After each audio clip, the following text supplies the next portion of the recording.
Definitely a delay. Okay, all right, cool. Yeah. We're finally here. It's been a Yeah. few weeks since Like, we last did anything on here, but then again, kind of lukewarm when it came to anything going on in the news cycle. It's been very light, just a lot of rumors, speculations, which I'm just like, there's not really a lot of that. There's like one thing that we got that we'll talk about in like a hot second, but it's like it's not enough to fill up like a full one of these. It's just Gozuger stuff, that franchise yeah. that's long since been dead, that apparently still has some stuff to come out in its wake. So it is what it Yeah. is. I was gonna say I saw the Gozer stuff on my X timeline, and I was like, oh shit, Toei's still doing stuff with this because they still have them one more movie, anyways, right? Yeah, they still got the crossover movie that we haven't seen dick about yet. So, Yeah. but Mark, I see that you've angled your camera in a way to showcase off a new helmet in the background. Blade, of Yes. course. No, it's also because I actually have a better stand for the camera because I got that YOLO Live, the magnet one, and I was using like not a proper camera desk mount for it, but it's at a weird angle.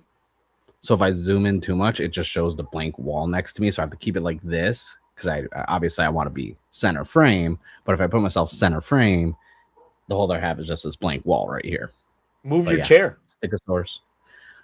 The desk is over here, so if I move my chair, now I'm not lined up with the monitor. So now I'm gonna look like this even more. I have to figure it out. Move your monitor. Get a swivel mount. I gotta get an Allen wrench so I can like loosen it because I tightened it too much and then I lost the Allen wrench. I mean, how many monitors do you have on your setup? 3. Okay. And they're all like can't. right. Oh my god, they're all just right there. Okay. And they're all on those arms that you can get with the pistons in them. So like you have to use an Allen wrench to like loosen it or tighten it to move them. And I tightened them too tight and then I lost the Allen wrench. So yeah, first world problems. Yep. I mean, I got my 3 monitor set up as well, but I am in a center one. So yeah, I have spread around. Like I have the Samsung curved one dead center, and then I have the other two like on top of each other on the left side. Now, if Toei needs a Blade helmet for any future crossovers, you're the guy to call, right? They don't have to use back form anymore. I'm just a purchaser. I'm not the creator. Oh, obviously, a Stegosaurus. but you got one like on hand that can just be like, and hey, it's proper color helmet too. Yeah, it's not the urine yellow one. Well, I mean, once again, they're just reusing the jack form one every time. I know it's a lazy. He shows up. So I don't get that because they have another regular helmet because they did the cracked helmet one for him when they were filming, and then they had the jack helmet, but there was they had another regular one that appeared in something post Blade. So I'm like, you still have a regular proper colored one somewhere. No, they lost it. Of course they did. Either that or someone stole it. It's gonna pop up in a heritage auction one day. Oh yeah. It turns out it got bought out by Hasbro when they were filming a Power Rangers season. They're like, we're going to try Masked Rider. They were going to call it Masked Rider Sword. Masked Rider Poker. Oh, man, proper Shuffle Alliance. Yeah, I don't give them any ideas. But did you get your did you get your ore changers? Did you get them? Not yet. I'm holding off. I have it. No, I have it paid for, but my guy hasn't sent it out yet because he's sending it out with the Gavan first actual full reel kit for the mini plows, which just came out this week. So I was like, just put it all together in a box because I don't want like multiple shipments. But when I get it, I mean, it's the only thing that I don't like about it is that I feel like almost everything that they've been doing for the Memorial line has just been reusing the shit from like the DX line. Because once again, trying to put this in with my fist, it's like it doesn't go like I have to angle my fist in to do it. Like it's Yeah. not proper because it doesn't come out. It doesn't extend enough. My see, I guess I don't have too many issues with Memorial stuff because one, I only have like two things, and outside of like for Super Sentai, everything else is obviously Ultraman Memorial stuff.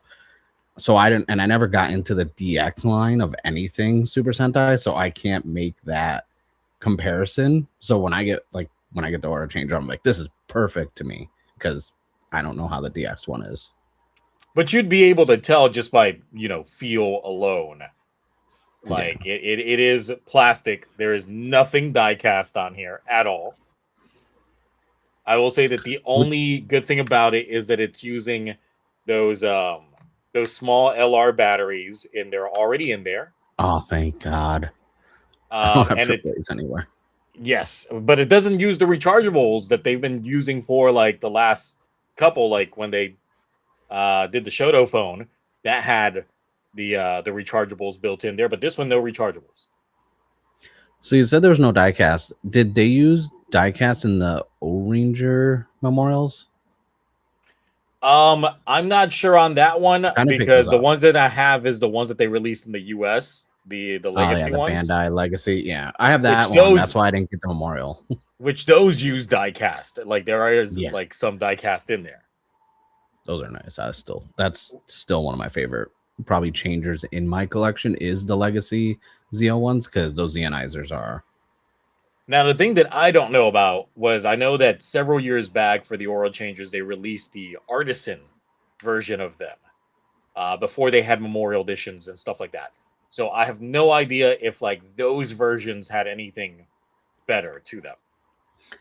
I'm just saying that I don't trust anytime Bandai puts artisan on anything because they did that with the Figurize model kit for double, and even though it was the artisan master or high grade or master grade, there was so many issues I had with the molds on them. A lot of people had them with like defects in the actual like on the whatever they call them, like the sheets of all the pieces.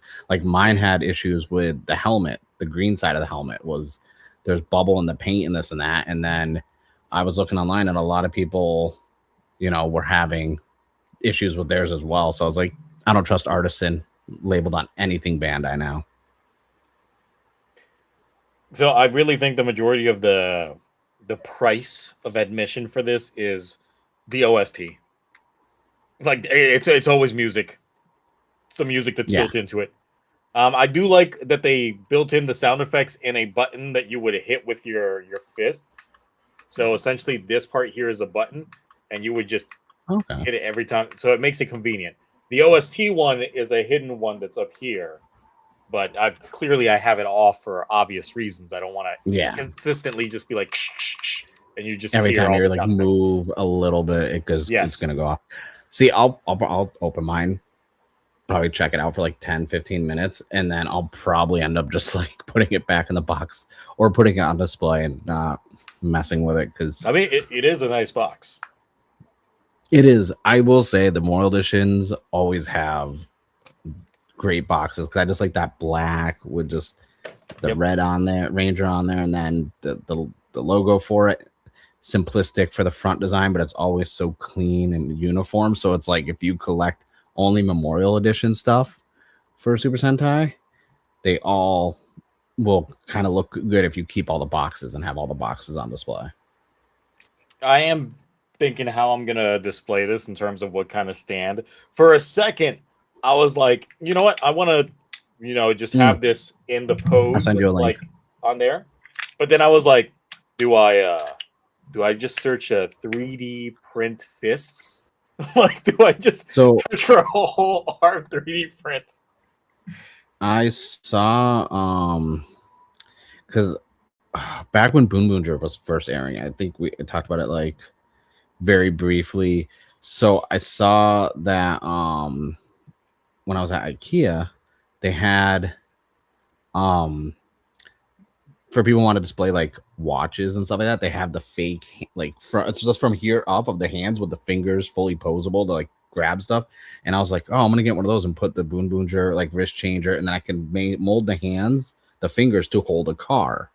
Mhm. And I was like, oh, so like now when the O-Ranger one was announced and I pre-ordered it, I was like, I could just get 2 of those because you can also tilt the hand like this, so I can have the hand holding it and the other part on the wrist. And I was like, so I feel like that might be how I'll probably end up posing it. Cool. I mean, I'll. So it's, see I mean, how but you're a integrate that. printer, yeah. You have a printer, so you can print one. Yes, I'll just search specifically for fist 3D models, arms, Listen, realistic human don't. arms. The first half, I might reword it. I'm just gonna 3D print some fists, even though I need the wrists. Yeah, that's. I need whole arm. Just no reason whatsoever. Yeah. Why someone would be looking for like just this part of the arms? I mean, I was gonna make a joke. You just paper mache one. Go old school. Oh yeah, that will definitely look like crap on my display stands. It's true. But yes, all right. Anything else that's been going on before we start getting to the news that's been going on? I've been buying so much stuff. So I got the MMPR versus Godzilla figures. I found blue and red, and I couldn't find green. And apparently, because they're Target exclusive still, very hard to find. And we were on a drive, and I found the green one, and it was in the back. And I guess Target's using the same SKU for all 3. So when you scan it, just says Power Ranger. So you don't know what's in stock technically. And the guy's like, "Oh yeah, we have them in the box," and they were still in the brown mailers, and there was like 3 blue, 2 red, and 1 green in there. So straight from the factory. And I was like, I'll take the green. I didn't notice until I get home. It doesn't even have the coin in it. Oh, but it's factory sealed. And I was like, well, I'm not going to open it now to do a video because I have the other ones open. I will say, even though when we went over those with Ash and everything else, and like you weren't kind of sold on it, I will say in person quality, very nice, very good figures. No waist articulation though, so they just still stand like straight upright. But they gave them the double knee joints for some reason. So I was like, you got all this range of motion in the arms and in the legs, but you decided from neck to waist, no movement at all, which is odd for a figure. Okay. But the thing is, so now that you're missing the power coin to it, like, you sure that like someone just didn't just jack and put the tape back on there? And like he brought the whole box out. It was still in the brown box that said Playmate Toys on it. He brought the whole box out because he's like, well, which one did you need? And I was like, green one. And I was like, there's only one. So, and after unboxing the first 2, there's no way to unbox to open these without, because all the tape is still on it. So, and it's not even, and I was like, yeah. And then the way the coins are attached in there, unless you're using an X-Acto knife and cutting precisely and this and that, like there's no way to get that coin out without ripping the plastic bubble off of there. Because the first one I opened, I cut it out of the video because I was trying to preserve the box, because the box art is like, I think that's the seller for me, because this is nice primo box art. Like, okay, so good. So I was trying to preserve all that, and the first one did not work out in my favor. So then I was like, the second one, I was like more gentle to get everything out of there. But yeah, so I was like, yeah, that's definitely sealed. Plus $14. And then as of next Friday, they're going to be released everywhere. So Walmart, Amazon, everything else. So I was like, all right, I can get another one for 14 that has the coin, because they don't stand up good without the coin, because they gave them like feet that are not boots. They're like monster feet, so they have toes. So they're very difficult to balance when they have freaking weird feet like that. But the quality is really good. Like, they actually got scales on them. I still don't like the designs. I'm still not. It's still not as I get it because it's $14. It's Playmate Toys. We're not getting SH Figure Arts or even Lightning Collection, which I'm glad because Lightning Collection, the quality control on those were ass. But I get because of the price point, they're not going to give us these overly detailed and articulate toys, but at the same time, their demographic for this line, at least, I don't know any kids that are reading that comic book because it has like multiple dimensions and a green a Green Ranger and a White Ranger at the same time. There's a lot of stuff in there, so I was like, I don't think kids are really reading comics in general. Actually, I don't think kids are really buying comics. So I was like, it's been a while since even I bought a comic, so. I haven't even gone to a comic store in like a month. They called me. You know it's bad when they call you and leave a message because I got a pull list and like, hey Mark, you haven't been here in like a month and a half. Do you still read comics? And I'm like, I should call them. And I did, and I was like, yeah, I've just been busy. And I forgot comic books existed for a month. Because you were playing Pokopia? Oh my, listen, no, don't even get me started on that shit, okay? I barely touched the game in like the last couple of weeks. I'm like 3. I missed the snap, finishing the stamp turn in for that first week the game came out. Oh jeez. So dude, I at least log in every day. I log in, I go to my one Dream Island every day, and that's kind of like where I leave it at. Because I'm like, all right, I did it. All right. Plus I've been yeah. So before getting into some of the bigger stuff, this was brought to my attention like about a week or so ago regarding some certain ratings for some Reiwa shows of Writer. Yes. So we're going to start by looking at the IMDb average ratings for every Kamen Rider episode of the Reiwa era, only up through Gavan, to find out who is the best and who is the worst Kamen Rider season based off of IMDb alone. And boy, was this a thing? No. All right. So this is 01's average ratings here for what we got.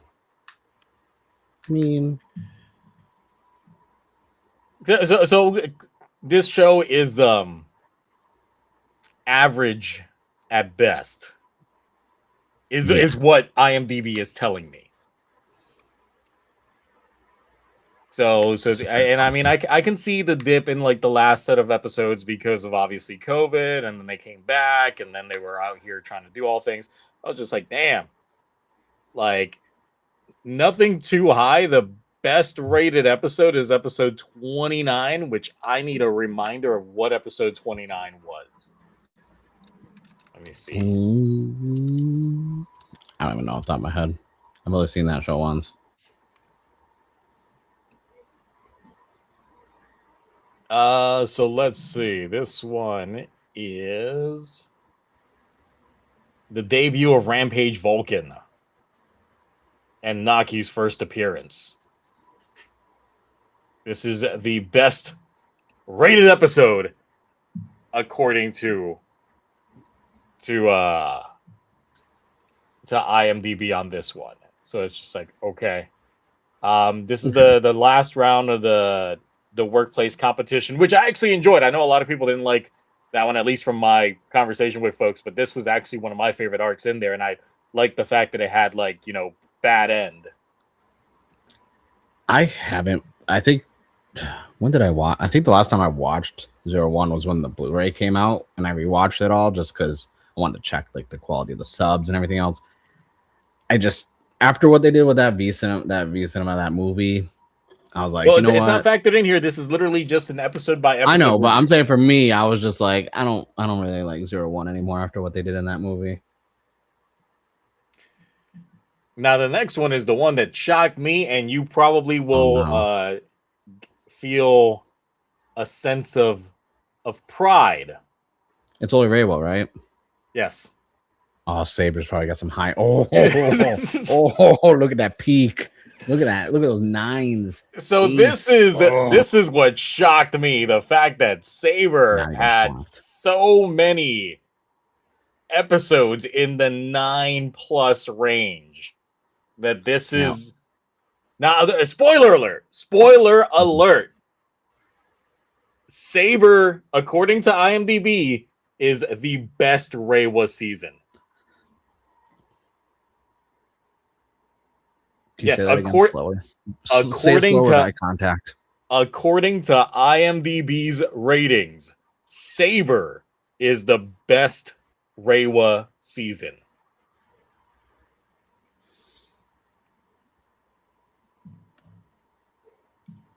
It is. Oh. See, now here's the thing.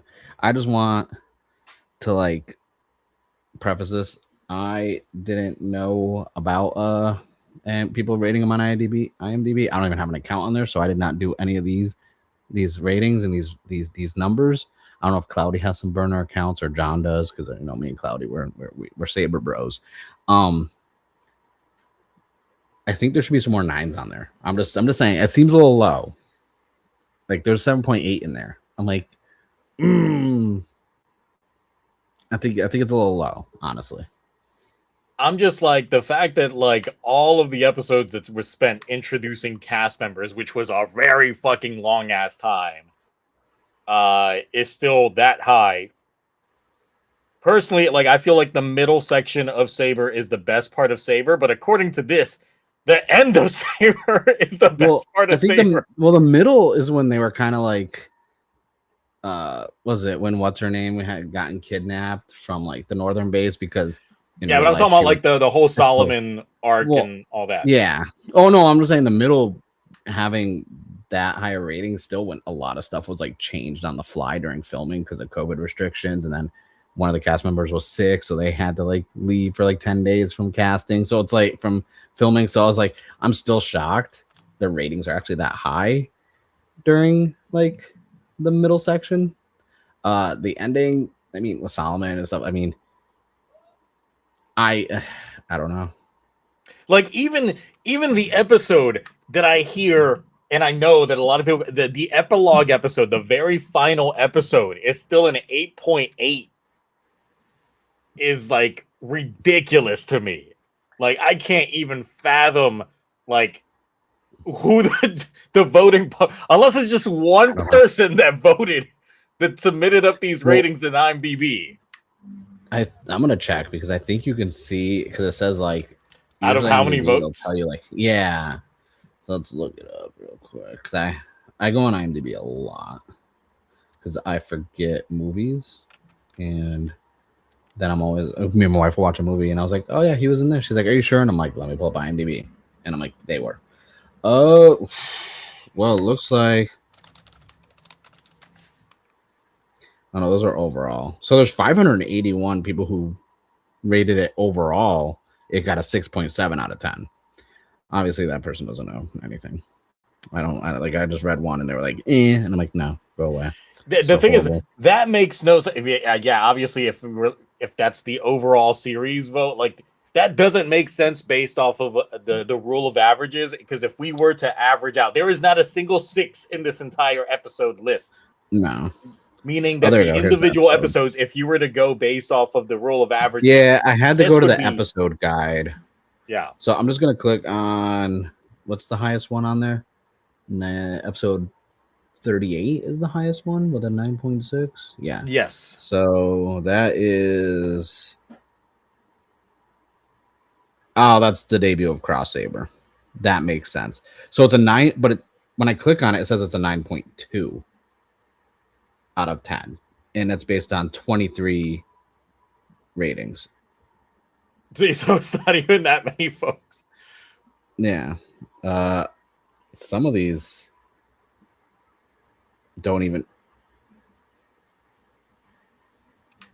Some of these only have like 10 people who. Now I do get that the episode 47 getting a 9.3 because that's when they did the cool thing with all the fans talking about stories and stuff. That was actually a pretty cool thing Toei did with the final episode. The last episode being 8.8 when it was literally Revice farting. I'm just like, that should be like a 4. Now here's another shock to the system. I hope everybody's ready. Oh, it's gonna be horrible. Oh, I forgot Revice. Revice. I actually enjoyed Revice, but I'm not even shocked. So, based off of the rule of averages, I'm just telling y'all now, Revice is the worst rated Reiwa season. It's even worse than Gotchard. It is even worse than Gotchard according to IMDb single episode ratings. Listen, I'm auditing these since some of the Saber, although we don't know if people went back and like voted to kind of like sway it, but now the thing that got me is like, okay, episode 42 is hands down my favorite episode in Reiwa general. That is the Deathstream Veil fight. That is the Father's Day episode I played on stream every Father's Day since Revice aired. I will play episode 42 of Revice. It is hands down my favorite episode of Reiwa. Okay, someone's definitely been voting post these because that episode dropped. Oh, wow. Down. Yeah, it dropped down to 7.6, but some of the other episodes have actually gone up a bit. So I feel like people are just battling over, because some of the episodes that were like close to sixes, like low sixes, are now mid to upper sixes. There's not as many fives now. There's only like one or two, and there's only one. Yeah, people have been going through since then, because there's only 6 episodes now that are 4. So I feel like, well, this was like a couple weeks ago, so I'm guessing once this started making the rounds on social media, people were like, well, let me go in there and inject some of my own things in here. Let me 8. Oh, sorry, I'm looking at some Heisei shows, and I'm just trying to make sure some like Peak is still being Peak, and I'm thoroughly amused with these Blade numbers on here. A lot of 9s I'm seeing. Now the last set of episodes, I can completely see the justification for the George Crash Out Daddy episodes and the way it ended.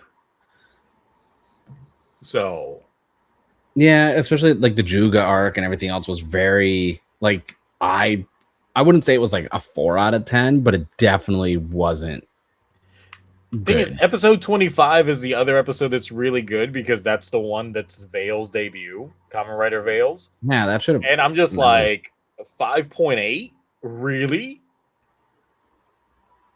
So let's move on to Geeks here. Is Revice Legacy Veil not listed? No, this is show. This is strictly just the show. Oh, while you're pulling up that one, and here's Geeks. This is completely flopped. You're telling me from episode 16 to like 25, 26, it stayed in the upper to mid 8s? No. Mm-mm. Yeah, no, I'm just like, this is just the Geeks bias train out here. The fact that their lowest episode was a 7.9, but everything is just swimming in the 8. So it's pretty much swimming in B's except for episode 28, which I'm still like, first of all, I feel like the first arc should be rated a little bit higher because it was a lot better. But then once we enter into that Disaster arc, which I don't... is anyone actually a fan of the Disaster arc? Well, apparently, people on IMDb are fans of the Disaster arc because it was still swimming in 8s. I will say the numbers have gone up on some of the episodes on this compared to now, and I'm just like, because like, so 17 is the official start of the Disaster one. 16 is when they debuted it, and I'm like, okay, and I'm trying to figure out what episode 28 that was.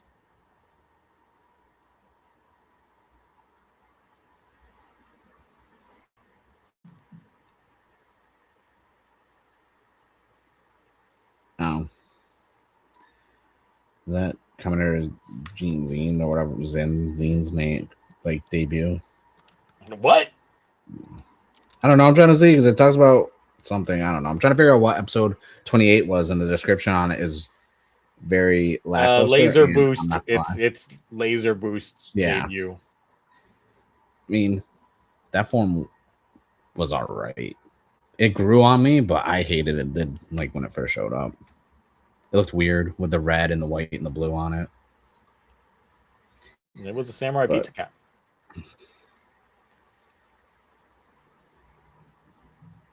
So one single 7 in this entire set as of the time in which they captured this information. So it's like yeah. cool. Now let's move on to Gotchard here.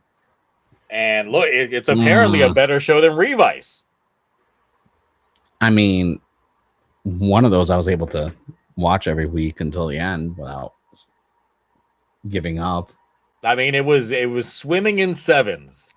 Its lowest episode is a 6.2, which is the finale. I can agree that they dropped the ball with that finale. Yeah. It has a couple of 6s. 6.9, episode 29. 6.7, 28. 46, 47, and 48 are in the 6s. But even then, I'm just like, what was episode 33? Because episode 33 was not. Let's see. I don't even remember. I've like completely blacked out that show.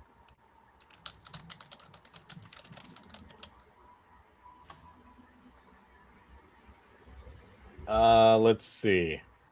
Oh, Legend.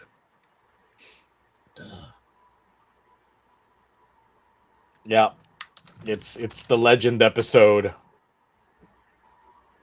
That is the best rated episode. Wow.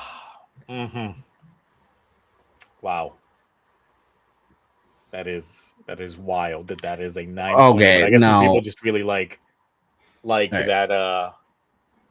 They really like their crossovers. They like their fan service. Listen, Bardpox, are you really gonna sit there and say Gotchard's final episode was better than Gav's? Like, no. Okay, like there's nothing about Gotchard other than the base form suit in the Pocket Dimension Smoke Realm that never came back. Other than that, that show did not do anything better than anything else in Reiwa.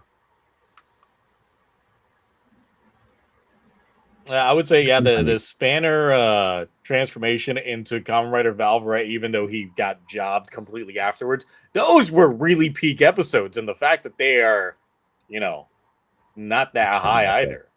It's like, wow. I want to find the username of everyone who voted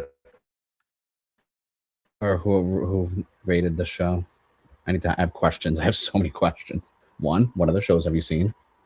Like, and just in general, not just, oh wow. People really didn't like those last 2 episodes. Yeah, no. I mean, they average This I like understand. what would be like a C rating for me would be those. I mean, I get it because let's face it, the whole him not telling his uncle that he's his nephew, kind of leaving that door open. Like you don't want to leave certain things unresolved, and that definitely does kind of. It's like they know, but they don't explicitly say that they know. Yeah, exactly. It's like, how do you have? And episode 36 is the highest rated one. Which let me see which episode that was. Wasn't that the part the that was the debut upgrade? of Master.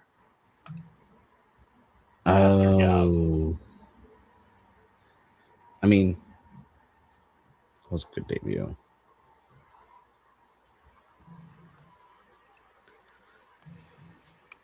But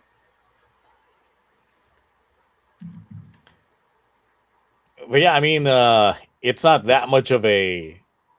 That's what I'm saying. I'm like, that's why I'm just like, I'm shocked because the whiplash of quality going from Gotchard to Gavu was like, it's night and day difference. Yeah, but the ratings don't really. But the fact that this is still better than this is what gets me. It's what gets me every time. The fact that Gotchard is more highly rated than Revice is what just gets me. I mean, obviously, we know a lot of people shit on the show because of Vice's voice actor and shit he's done on social media and this and that. So a lot of people took that into their opinion of the show itself, which is bad. You should never do that. You should judge the show for the show itself, and yeah. Like all the people who said they weren't going to watch Goju's anymore after Unicorn, the actress who played Unicorn, was fired, but then they still talk about the show. It's like, well, you said you were done with the show, you weren't going to do it, and then same people revise. Oh, we're not going to watch it. We don't care about it because of Vice's voice actor. But then they'll go and still talk about the show. There were pictures. Like if you're wondering what Vice's voice actor did, what social media posted around was the fact that the voice actor did do blackface for, what was it, a Halloween thing, or was it like some? It was like I don't think it was I think it was like an official like video thing he was doing, and that was a part of like the character they had him do. So he did black, but then he also put like one of those like mini deep dish pizza things, like he put someone into like his lip, and then he posted with a photo of like an African tribesman with the lip. Oh, I didn't see that one. Oh yeah, no, he did that too. Yeah, that's still on his Instagram too. He never deleted shit. He didn't care. Wow. Like, yeah, but like and I was like, yeah, it's kind of that's fucked up. But like, he didn't really he didn't say anything racist, but it was just like, yo, that's kind of messed up. And the blackface thing was like costume related. I don't know if it was. I saw a video where someone did a deep dive on like why he did it, but I was like, it doesn't matter why, They want to say like you still did it. It doesn't matter if you get paid to do it or not. You could have been like, I mean, a picture's worth 1,000 words. Yeah. People are just going to look at the image without context anyway. You could even with context, it's still not a flattering There's no image. context. Yeah, I was gonna say there's no context for that. That's gonna like paint it in any like positive light. It's just like, I know you're under contract, and I know actors and stuff in foreign countries when they're on contracts a lot different than in America when people are in an agency. So it's like Japan, you don't get as much wiggle room to like say no to stuff, but it's like still you could have been like, listen, I don't think I want to do this.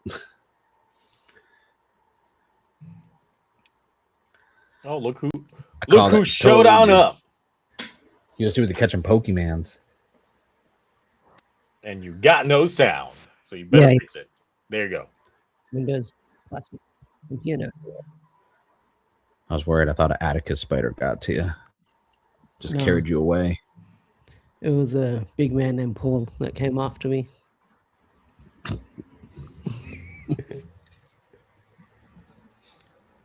So Ash, we're just looking at the average episode IMDb ratings for all the Reiwa seasons, in which Revice is the worst, Saber is the best.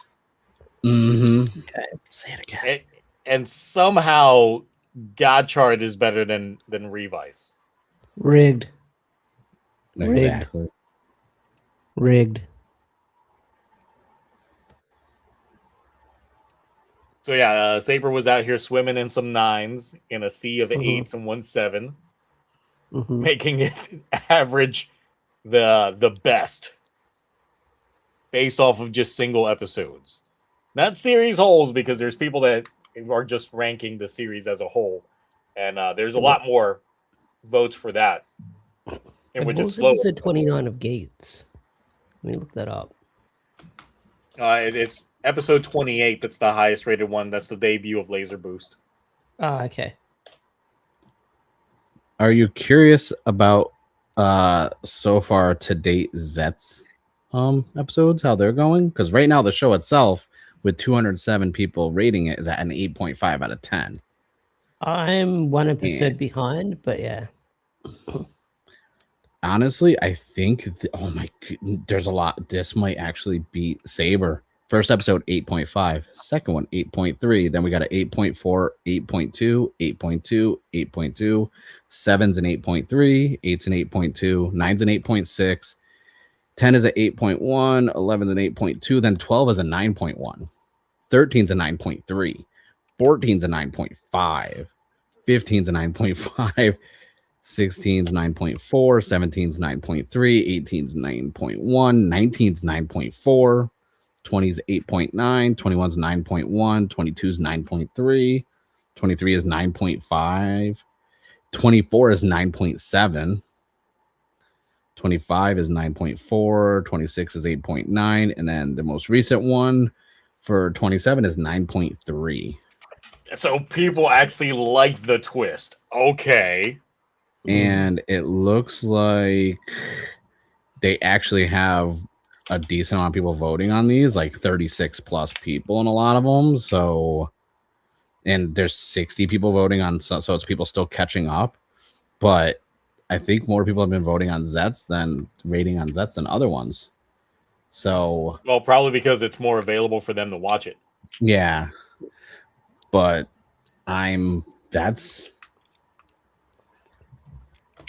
those numbers, like, especially the last handful of just getting 9.5s and 7s. I was like, do you understand how good an episode has to be to get a 9.7? Because that's almost a perfect episode. I don't know if I don't think there's an episode I could give a 10 to in the history of like Kamen Rider. There's been very close. Like, okay.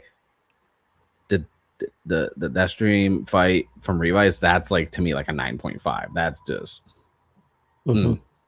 that's good. But like a 10? That's getting that close. Remember, according to IMDb, that Deathstream Veil fight's only a 7.8 in their books. Yeah, exactly. So even the most plain Jane of Zet's episodes is better than episode 42 of Revice. Yeah, that's what I'm saying. It's like, but then at the same time, you look at those Gotchard numbers and you're just like, all right, I don't even trust anybody on that app. Really, honestly. Like,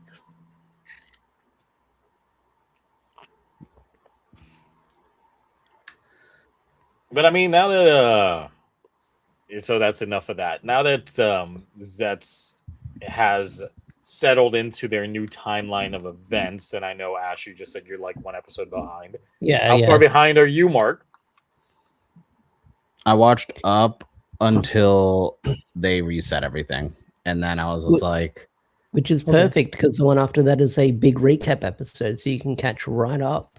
Yep. I know. I haven't had time. I've been buying too many figures and model kits in the last 2 weeks, and between Pokopia and I still can't play it. It's sold out everywhere in Australia. They just now restocked them on Amazon like a couple days ago again. Like they keep. But Ash, where's your aura changer? That's on the way. That's on the way. I got the message.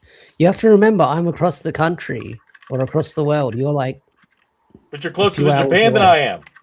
Yeah, it's just a little bit of water. Yeah, but it's coming from like America to. Sure, y'all got monsters in those waters, but it's still water.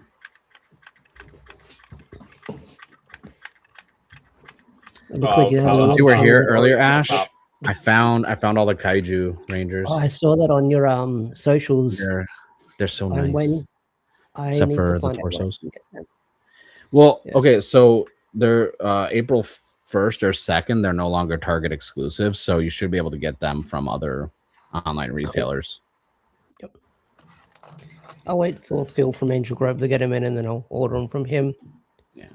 So I will say, once you get caught up on Zets, at least the way that this latest episode was feeling is that it felt like a new age version of like how Showa enemy groups would like dispatch their monster of the week. Like that feels like the role that Sieg / Kamen Rider Dawn is playing, is that he's just got a bunch of nightmares and then he just has them like go Fight Club style, and whoever wins gets to go out on the mission for that week. And I'm like, you know what? I don't hate this. It really is just feeling like we're doing Showa era bad enemy group in the modern day. Let's see if they keep this consistent for a time being, or if it's just a one-off thing. But he's got a lot of cages over there. So I did quite enjoy that. Also, like, it's weird seeing Tachibana's actor smile so much. I'm not used to this man smiling so much. It's weird. He won't stop smiling. You smelled a fair bit in Kimoja, I think. It was Grody. Grody just killed a lot of folks. He didn't really go on full cheesing. Right. But here, it's just nonstop every single frame. Lie. That's why I was catching up on the show. Honestly, I was like, "Touch upon us on." I was like, "Okay." I was like, "I will catch up on the show." Well, so even though it's on YouTube, it's kind of annoying trying to watch it on YouTube. So I still just get the downloads and put them on freaking VLC. That's the only way I can watch it. I'm not gonna watch it on YouTube. I refuse. I will get that thing the old-fashioned way.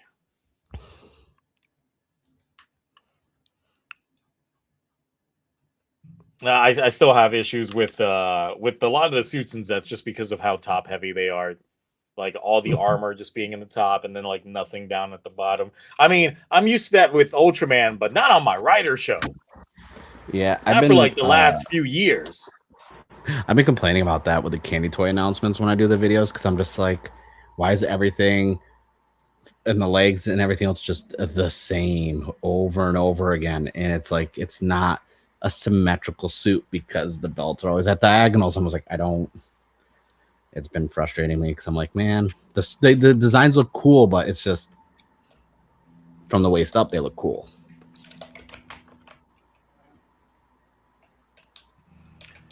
All right. So since you guys still are taking your sweet time getting caught up with Zets, how about we backtrack to this?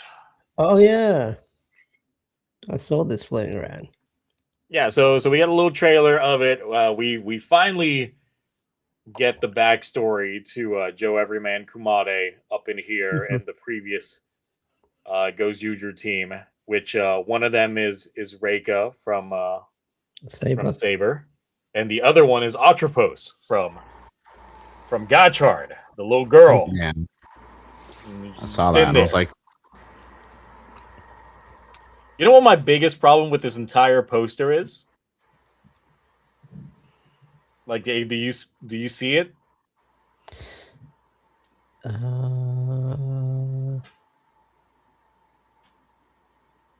So tell me how this is supposed to be a prequel story, yet Kumade is wearing his white jacket. Oh, okay. When he's Goes You Wolf. I mean, maybe he just always likes that jacket. Maybe that's his favorite jacket.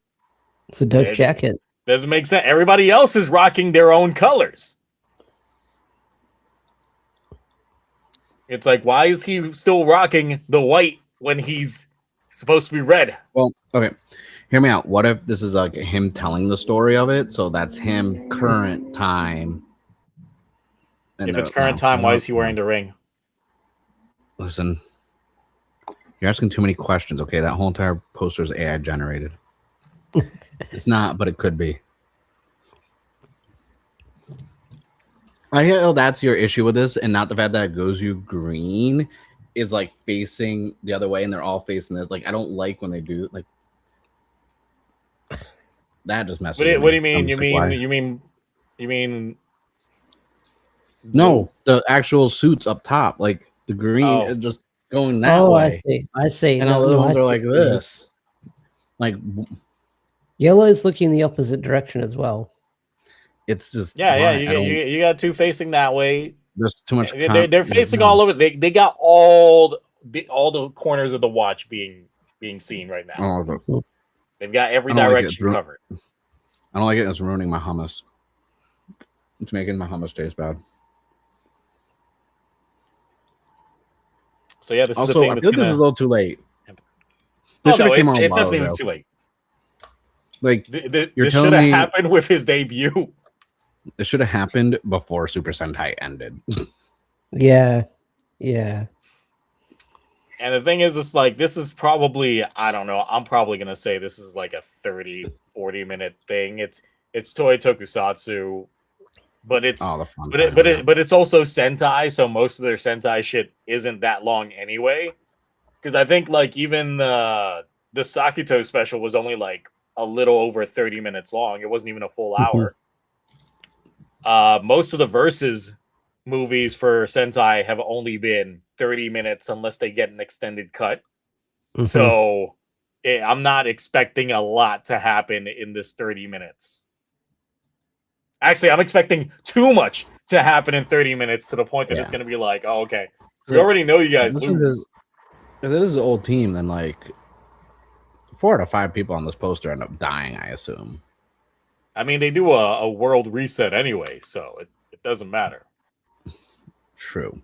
Because we already know that once he won the fight with the Calamity, the universe essentially went through the Big Bang or some shit like that, and he's been frozen in time for like 10,000 years. So essentially, the human civilization had to start back over to get to the point. It's stupid, I know, but that's goes Uger.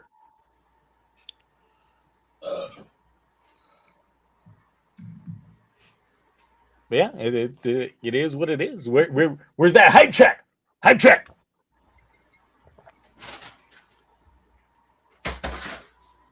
No one. No one hyping the special. I mean, I'll check it out of curiosity because I always wondered what his past was like, but I feel like a little too late now that Sentai's over. I mean, yeah, obviously I'll watch it when it gets dropped and subbed. No, I will as well. Yeah, I mean it'll come out in like 3 weeks, and then it just depends on how long the subbers take to do anything. Or if they want to sub it at all. Yes, we could be waiting the long game for these subs. Yeah. I only hope it's better than Sagito's. You know what? Fair. Because God, that was a lore breaking special for Sakito. Watch this one be even more lore breaking though. I feel like this one will get subbed like quicker if anyone does it because it's on the Toei Tokusatsu like Fun Time app. So it's gonna be like right there on the 19th. And most of the time they do sub the stuff that goes right to the app faster than movie ones. Because I was like, who? So I feel like it'll be on there, but it's like I'm notorious for this. I always say it. I rarely watch any of the special content outside of the actual shows when they air. So it's like I rarely will watch the movie unless I really like the show, like the Guilty Park, like stuff from God, like Guilty Park and stuff like that. I'm watching those. Revice, I did reluctantly. Keats, I haven't really watched any of the other content. So it's like it depends on how much I like the show. Like this, it'll go on my external because I want to make sure I have everything Toku related on my external, but I don't think I'm going to watch it. Still a little confused. I keep thinking back to like because someone mentioned Tegasword Origin. I'm like, well, technically, didn't Tegasword manifest during the fight from the Calamity due to the wishes of everyone? So he manifested, wiped out the Calamity. There wouldn't have been any time for any of this. They kind of gave us that explainer and wrote themselves into a hole that they're essentially retconning with a lot of this. But okay. It's a real life special, that real time special that actually takes place 35 minutes, and it's just 35 minutes of that one time frame, and that's it. During this 1 second in which people wished for hope and Tegasword was created, we entered a time stop period in which all of this other stuff happened. And then we go from there. I don't know, I'm lukewarm at best when it comes to a lot of this, so it is what it is. Y'all see that new Ultraman teaser, though? No. It dropped earlier, obviously celebrating the, where are we at, 60th anniversary for Ultraman now, where they tease Theo.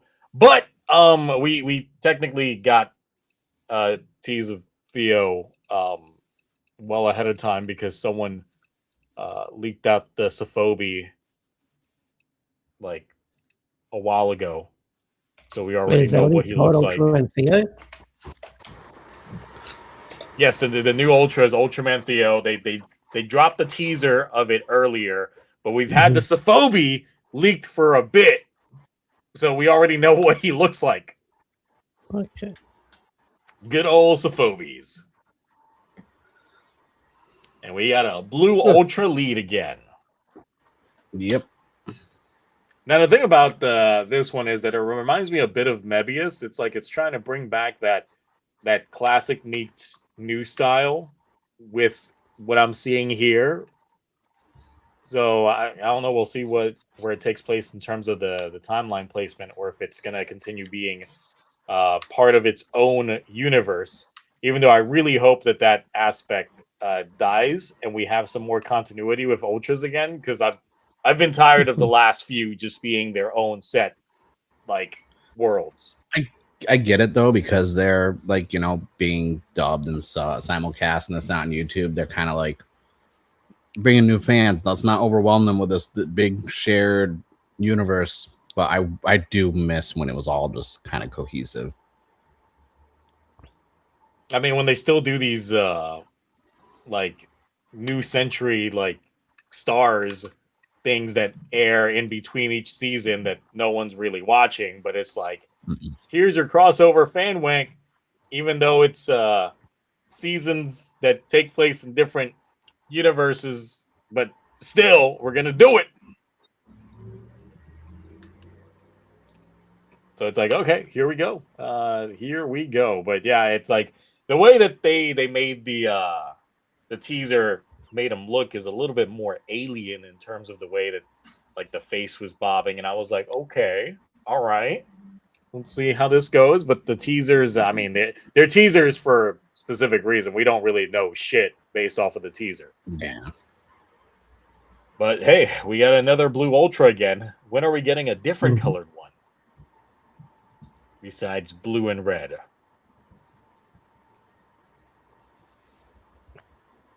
When are we getting that like mythical green one? I don't think we'd ever get a main one that's not blue or red, because that's kind of like the staple. Red is usually a staple. Blue, it's nice to see, but Got to get that purple one. The mixed match between the two. Get the orange. Yeah. Sentai's dead. Ultras can do this now. They can just come out with a whole team of Ultras that are different colors. Subaraya had the best opportunity to do something with the new. It's like, because it's the 60th, just do a team of 5 Ultras with different colors, and then a 6th for 60th. I'd watch it. That'd been the best. I would have been like, I respect you for that, Subaraya. Got to get all those color schemings up in there. Yeah, I just wanted to toss that in there before jumping into at least quick recatch when it comes to the Agito movie stuff, since we did get a scan on here that shows off that G7 suit, full belt and all. So here is the full-on suit. Now, I know that there's some people disappointed because the belt is stickers in the center design, but I mean, they've been doing that for a while. It just depends. Yeah. Is the toy's probably still also going to be stickers, but how badly stickerific is it going to be? Cool. Listen, I don't know if you saw it or not, but we're getting a Soto Kamen Rider, because, you know, they do old one. The next set coming out is Agito. But they're combining Agito with Hibiki, so you get 3 from each. But then they even said they have more announcements involving the anniversary of Agito, so I think they're going to do the movie ones as well. And if looking at the suit, I'm just like, I don't want to. But it's going to be sticker hell. There's going to be a lot of stickers on those figures. Oh, yeah. Most definitely. That's a lot. Still a nice suit, though. Oh, yeah. No.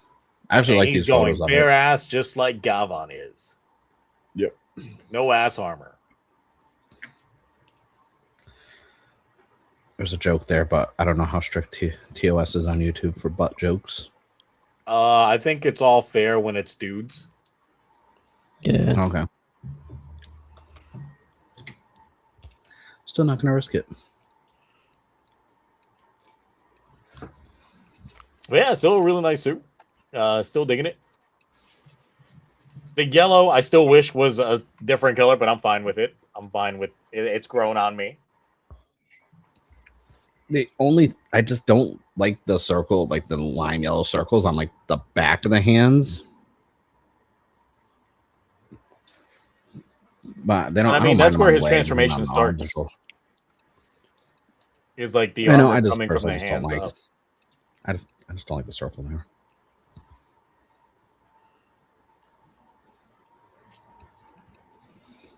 The back of the head one is the one that gets me. I just noticed that one.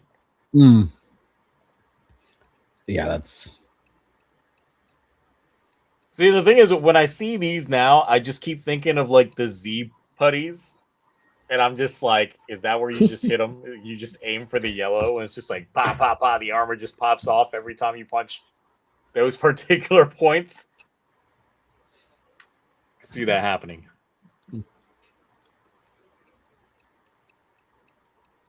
Yeah, still got a little bit until this movie comes out. My hype levels are still the same as they have been. I'm still excited to see how this plays out. Hopefully, it's pretty good. But now, on to the main thing. Have y'all been keeping up with Gavan? No, but I saw that. Like 3 or 4. I only watched the first episode. I might catch up. I say that a lot, but I might catch up. It's not bad. It is weird. It's episodic as all fucking hell. That's the thing. Yeah. If you were to tell me what the plot of Gavan Infinity was in terms of overarching narrative, I'm just like, it's just some dude traveling to different worlds and then just solving day-to-day crimes that universe's Gavan seems incompetent to complete themselves. That's my issue, because that the universe will have their own Gavan, but they're not good. I mean, they're not. There is Gavant that we got. We got the Ant Gavan episode, it's still my favorite episode of everything that we've seen thus far because of how goofy it was, and that was fine. But it's still maintaining the same thing that has plagued the show nonstop. It's overtly dressed, armored person fighting regular ass dudes. See, I'm okay with that. That part I don't mind. It's just the show itself, just like you could feel the budget. You could feel the budget with it. If I'm just waiting for it to not be so episodic. And mind you, I'm only like 4 episodes in, so it's like it could be better. Like I don't know. It's still episodic. I can tell you that. Okay. It's still episodic. And it's like I think it's like ooh, shiny show.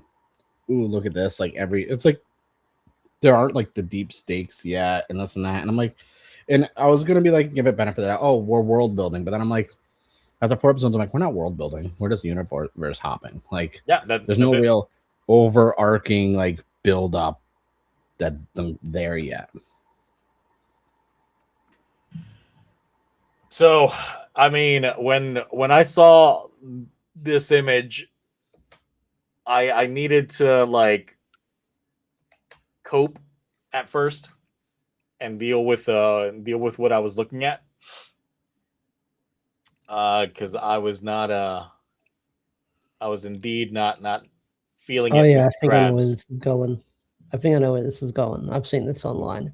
Yeah, so introducing the next Gavan that's going to be part of the team. Not Gavan. Youre. Well, that will end up really great. I like that. That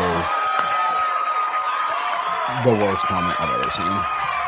No, that is literally what I think his name is according to the scans. It's youre.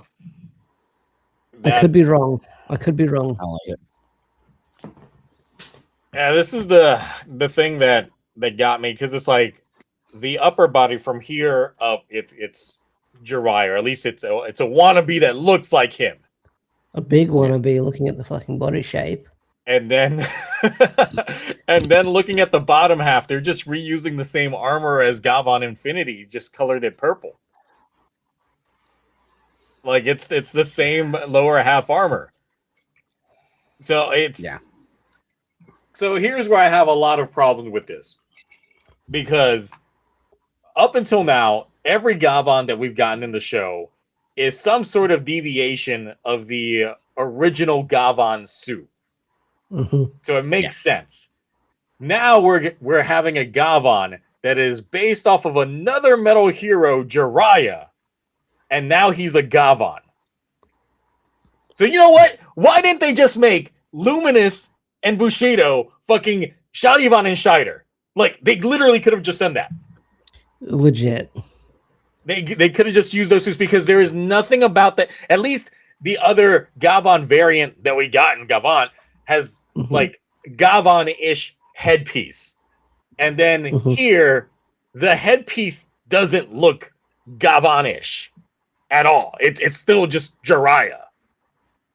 And he doesn't even have the chromed out like visor portion that the other Gavans have. No, this is.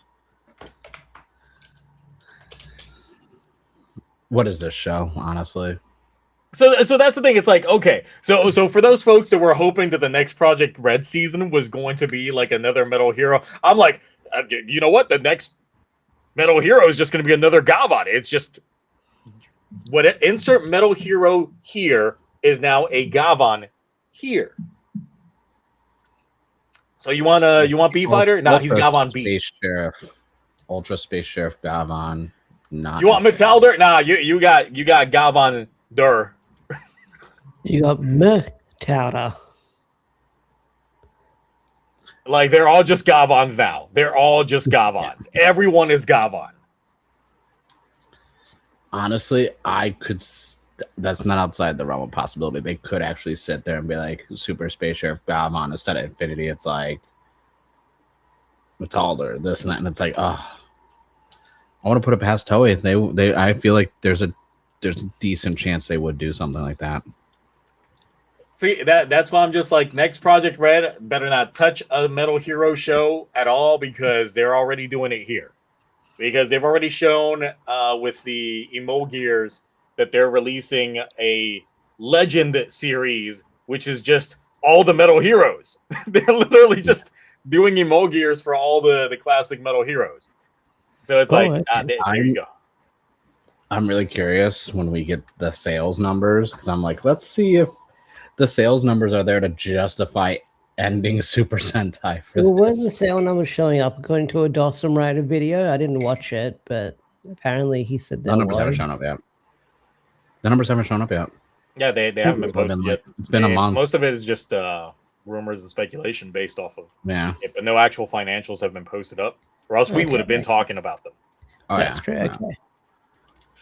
Now the thing is, I thought this was just going to be a one-off, but no, he's going to be part of the main team, and I'm just like, but if you watch episode 1, they show you those 5 Gavans. He's not one of them. Now I'm just waiting for like the Blu-ray re-release in which they superimpose him into that flashback now, along with whatever the other 5th one is just there. Yeah, that I won't be surprised if they do that. It's like, this was the original cut in episode 1. This is the one that we got in the final episode. Yeah, because I was talking to a friend of mine in Japan. He said the shelves aren't exactly empty with Gavan toys compared to Zeds and other IPs. Apparently, so he even said he's like, yeah, you can just walk in. There's nothing out of stock right now for this show. So I'm very curious how well the show is actually being perceived and everything, because if the toys aren't flying off the shelf, then I don't know how well it's actually doing. I mean, once again, this is a show based off of nostalgia, targeting a demographic that has no nostalgia for it, but they're banking on the nostalgia that it's going to be a hit. And here's more nostalgia bait. Here's another Metal Hero for you guys to enjoy from the late 80s. I'm like, no.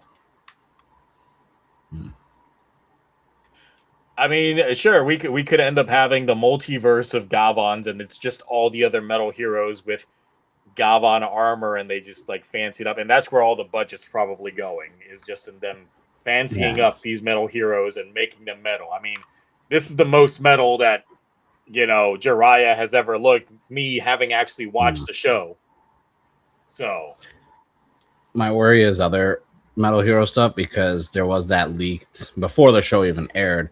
There was that Project Red leak of toy listings, and there was B Fighter stuff listed, and I'm like, they better not, like, because out of all the Metal Heroes, I haven't watched everything, but B Fighter, I love B Fighter, so I'm just like, I hope they don't ruin it.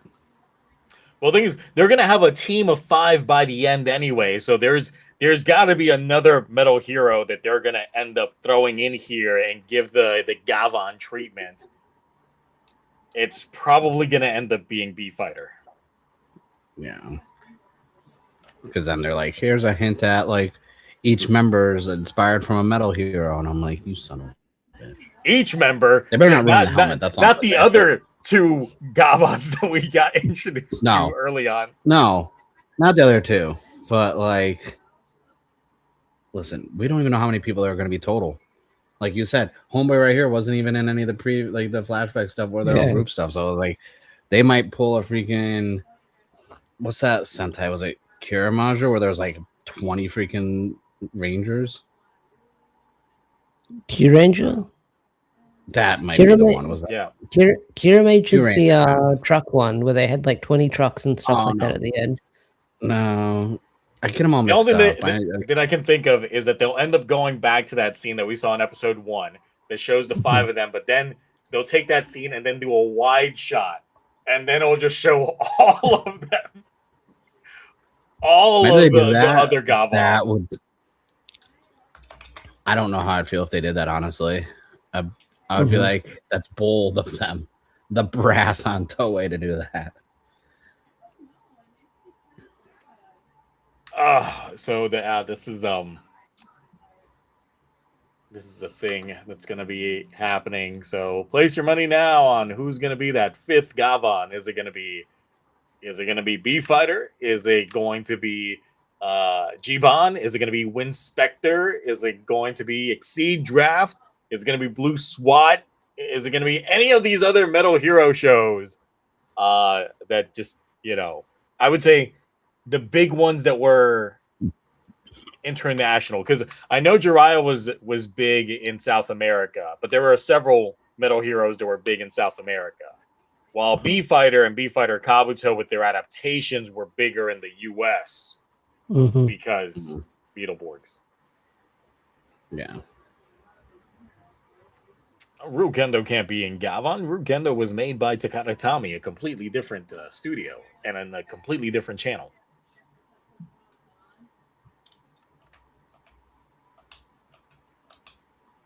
So yeah, that's that. But then obviously we got the toys. Listen. Okay. So here's the thing: the emo gears are supposed to be based off of emotions. What's that third eye? What's this? What's this? I mean, well, this goes back to the butt joke and that expression. What emotion is that? Is when you open up your third eye? Enlightenment. That's that post nut clarity. Basically. I mean, looking at that's the face right there. That's the face I make when I'm fucking regret eating that Mexican food. That is not that great. Yeah.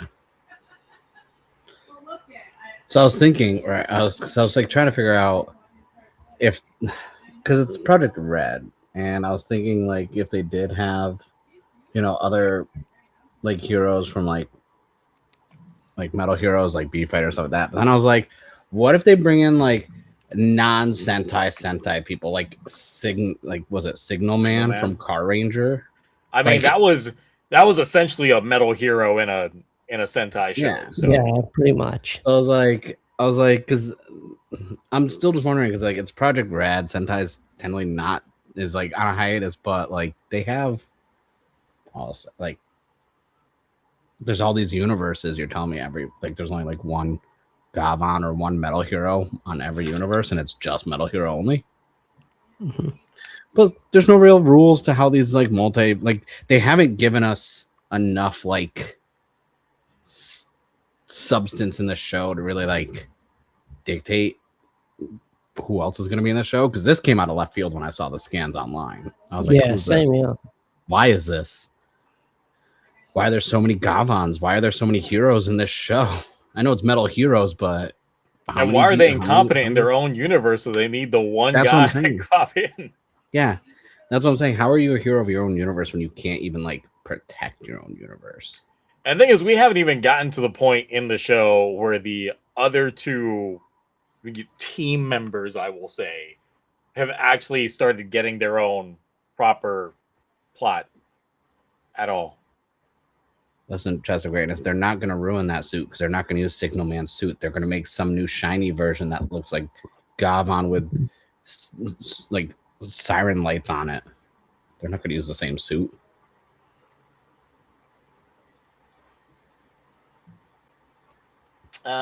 Space cops, I doubt they would make suits for regular space cops. If so, then Reiji's entire team should be getting regular space cop suits. And I don't even know the names of half of the people on his crew because he's got such a large ensemble cast that is not utilized within the show because the show's so goddamn episodic and focused on whatever the fuck's going on. This is a bad way to handle the show. The Gavans we're getting introduced to, like, so I was thinking about it after like the first episode and then a couple episodes in, and I was like, what if they and this could actually work, but only if, like, I don't know, they didn't treat all the different universe Gavans like they were idiots and incompetent, but they could have treated it like a Green Lantern Corps type thing, where it's like you have all these different metal heroes of different universes with an overarching like central base unit, which would be, Gavan Infinity could be like, at the time before he turned evil, like a Sinestro or a Hal Jordan. And then on one universe, you got your John Stewart, then you got your Kyle Rayner because he's badass. We can have a Guy Gardner character, but obviously we want him to get killed off real quick because no one fucks with Guy Gardner because he's a piece of shit. Then you got like all these different ones. So then like after season 1, which is Gavan Infinity, it's like, hey, now here's a season for this one over here we introduced to you. And then it's a more broad stroked deep dive into that singular planet with a story arc. You're not going to do that because what if the series fails? So that's what I'm saying. That's what I'm saying. They can't now and also the fact that they've already set in motion that each of the other Gavans on all those multiverses cannot like do anything on their own without Gavan Infinity saving them. But it's so easy to like kind of not have it be this type of story and not have it oversaturated and making a team, because the show that ran for 50 years with a team they gave up on because it wasn't making them money. So their idea was, what if we have a team again, but this time they're shiny? But they're not really a team because they don't know it yet, because they're all in their own isolated universe, except for the one person that manages to just interact with them. Someone watched too much MCU when they came with this. Now there's going to be some like Thanos threat, and they're like, we have to get them all together. And it's like, no. That's probably going to be the case right now because everybody's so isolated out that they're going to need something to make them cross over. Now, if I recall, at least some of the information for this one is that this one is also a dimensional hopper. My thing is, I'm not against them becoming a team, right? I'm okay with it, but it's like, it's how you set it up. And it's like, why would I want to be on a team with these Gavans that I had to save solo? So it's like, why would I want these not as good Gavans on my team? They're not good. Am I training them? Are they going to get good? Because right now, they're not as good as me. So why would I want them on my team? As strong as your weakest link. And so far, everyone he's rescued would be the weak link on a team together. Yep. I would say Luminous definitely seems very incompetent in a lot of the 2 episodes she's been in so far. Sure, she's smart, but it's like they just made her out to be so clumsy that I'm just like, I mean, okay. there's a misogyny joke in there somewhere, I'm sure, but yeah, obviously out of the 3 suits when they did all the promo stuff, that's the suit I like the least. So I'm like, I'm okay with that. Like Bushido is still like my favorite suit out of the 3, like main ones from the promo, because we know there's gonna be way more than 3. But even that, like when you get caught up with it, like the latest episode, not the latest episode, but the last episode they had focused on Bushido, once again made me go like, why is this guy Gavan Bushido when it should be the chick? I already forgot her name. The one that pops open the sodas, the fizzies, the drinks. She should have been the Gavan of that universe. She seems more competent. Yeah. But, let's get these That's my worry. Is like I really like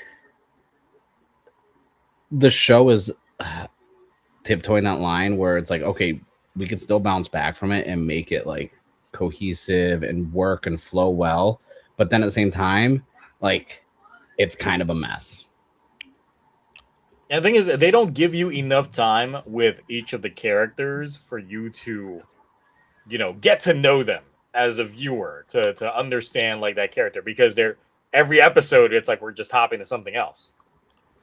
See, like, so what I would have done was I would have, like, after the first episode going into the second episode, then I would have had like Infinity go back to his little ship in his like central universe area, and then give 1 or 2 episodes of just Bushido to get backstory, character, this and that. I'll have the overarching of like, Gavan's doing some space shit. And then after a couple episodes focusing on just Bushido, then you go back to Gavan kind of taking the center stage, then going to Luminos, saves them, then a couple episodes setting up that world and that character, then go back. It's like, if it's each episode like this, it's like, now it's going to feel very awkward when they do spend any like time focusing on the other characters, because they didn't do it right after they were introduced.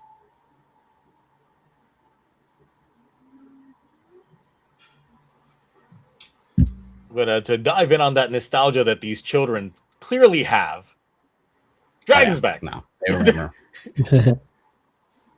These children will surely remember the dragon from original Gavan.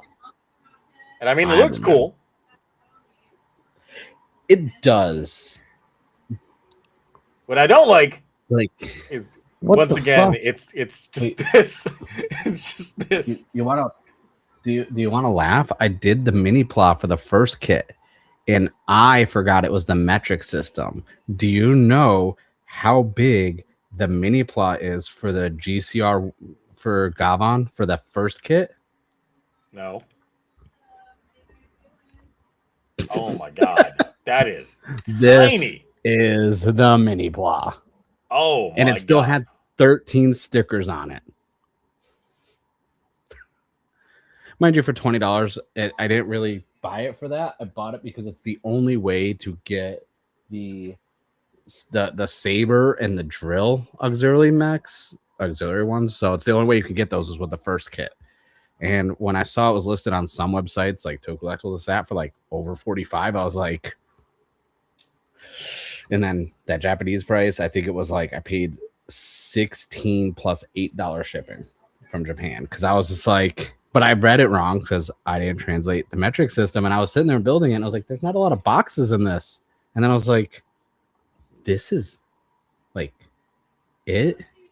And they still gave it like 6 points of articulation, but it's like, it doesn't transform either, because they give you the ship as a tiny as mini plot also. Wow. And the ship transforms just by doing this. Oop. Now it's a gun. Oh, there you go. This was a little blicky. And you know what? I didn't even crash out in my video review either. I'm proud of myself. I didn't crash out. I just simply pointed out that this is the world's smallest mini plot. No one should buy this. Because I was like, mini plot, like, I'm thinking, like the SMP line, this, that. I'm not thinking literally. The keychains for Gavan are bigger than this. Wow, that is disgusting. And it was still like it was still 6 or 7 pieces to put together on top of the 13 6 or 7, you say? 6, 7. You know what? When you said it earlier, when some of the show ratings were 6.7 this and that, I didn't say anything because I'm a mature adult. No, FA 9 online.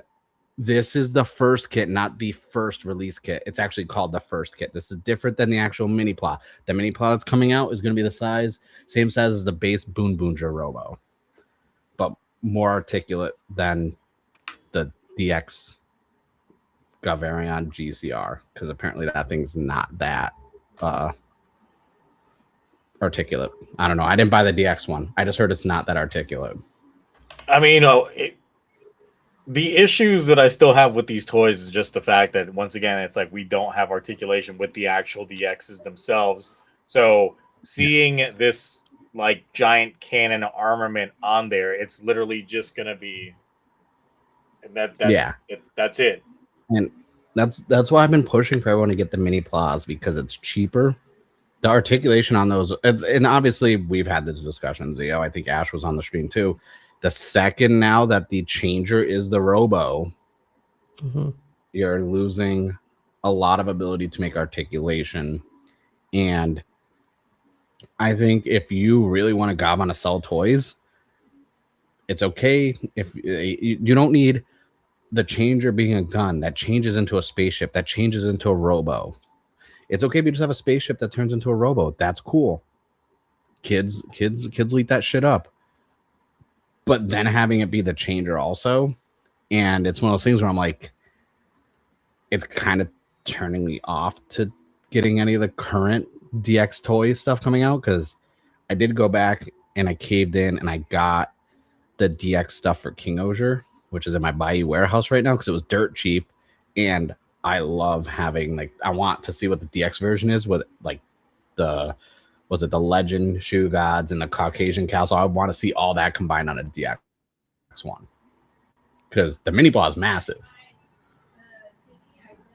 But these ones, like this looks cool. This would look cool if, say, you could pose it, like if the legs would bend and the shoulders had more range of motion, because I don't think the shoulders have that whole like range like this, the outward range. I think they just go like this only on the DX. So it's like, that's like, I'm lazy. I'll pose my figures like this. And the thing is like the combination isn't bad. I just hate it in toy form. That's the thing. Yeah. And that's the issue with a lot of the Gavan. Technically, a lot of these toy lines the last couple of years is that they have lacked the articulation, and they're just boring as shit. They're just bricks. As much as I like the King Osier, and then my brother gives me this shin getter here that is just the peak is the peak. How much you want for it? I'm not selling it. It's too good. Everyone has a price. Don't do this. Don't be like that. We're friends. Nice Everyone has a price. Everyone has a price. Let's not act broke here, sir. Hefty. Good. I'll pay for extra shipping because it's heavy. Because USPS goes by weight and volume. They go by their length, girth, and weight now. I want to buy that. I'll buy that. You'll cave in. I'll make offers. $200 cash, tax free. I don't know with the price of gas now. Postage is more. No, dude. I'm about to hit. We're over 5. We're gonna hit 6 by the summer, and I'm just like it's almost $60 for me to fill up my tank now. I'm like, that's crazy. That's video game prices. And wait, video games went up in price.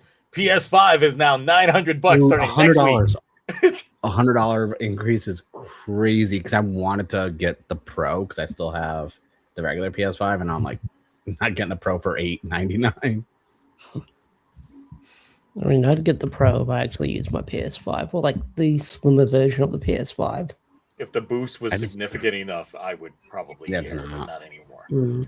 So it's like 6 is what, 3-4 years out before we get to 6. So no, thank you. In a world of like the prices of things just going, and it's just like you definitely see the quality of some of the shit that you're getting based off of the price tag that you're getting on there. But I'm like, if this was a $20 mech changer, I wouldn't bat an eye.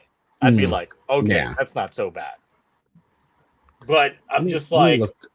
if you guys could just make something that reflects the money I'm spending for it, then sure.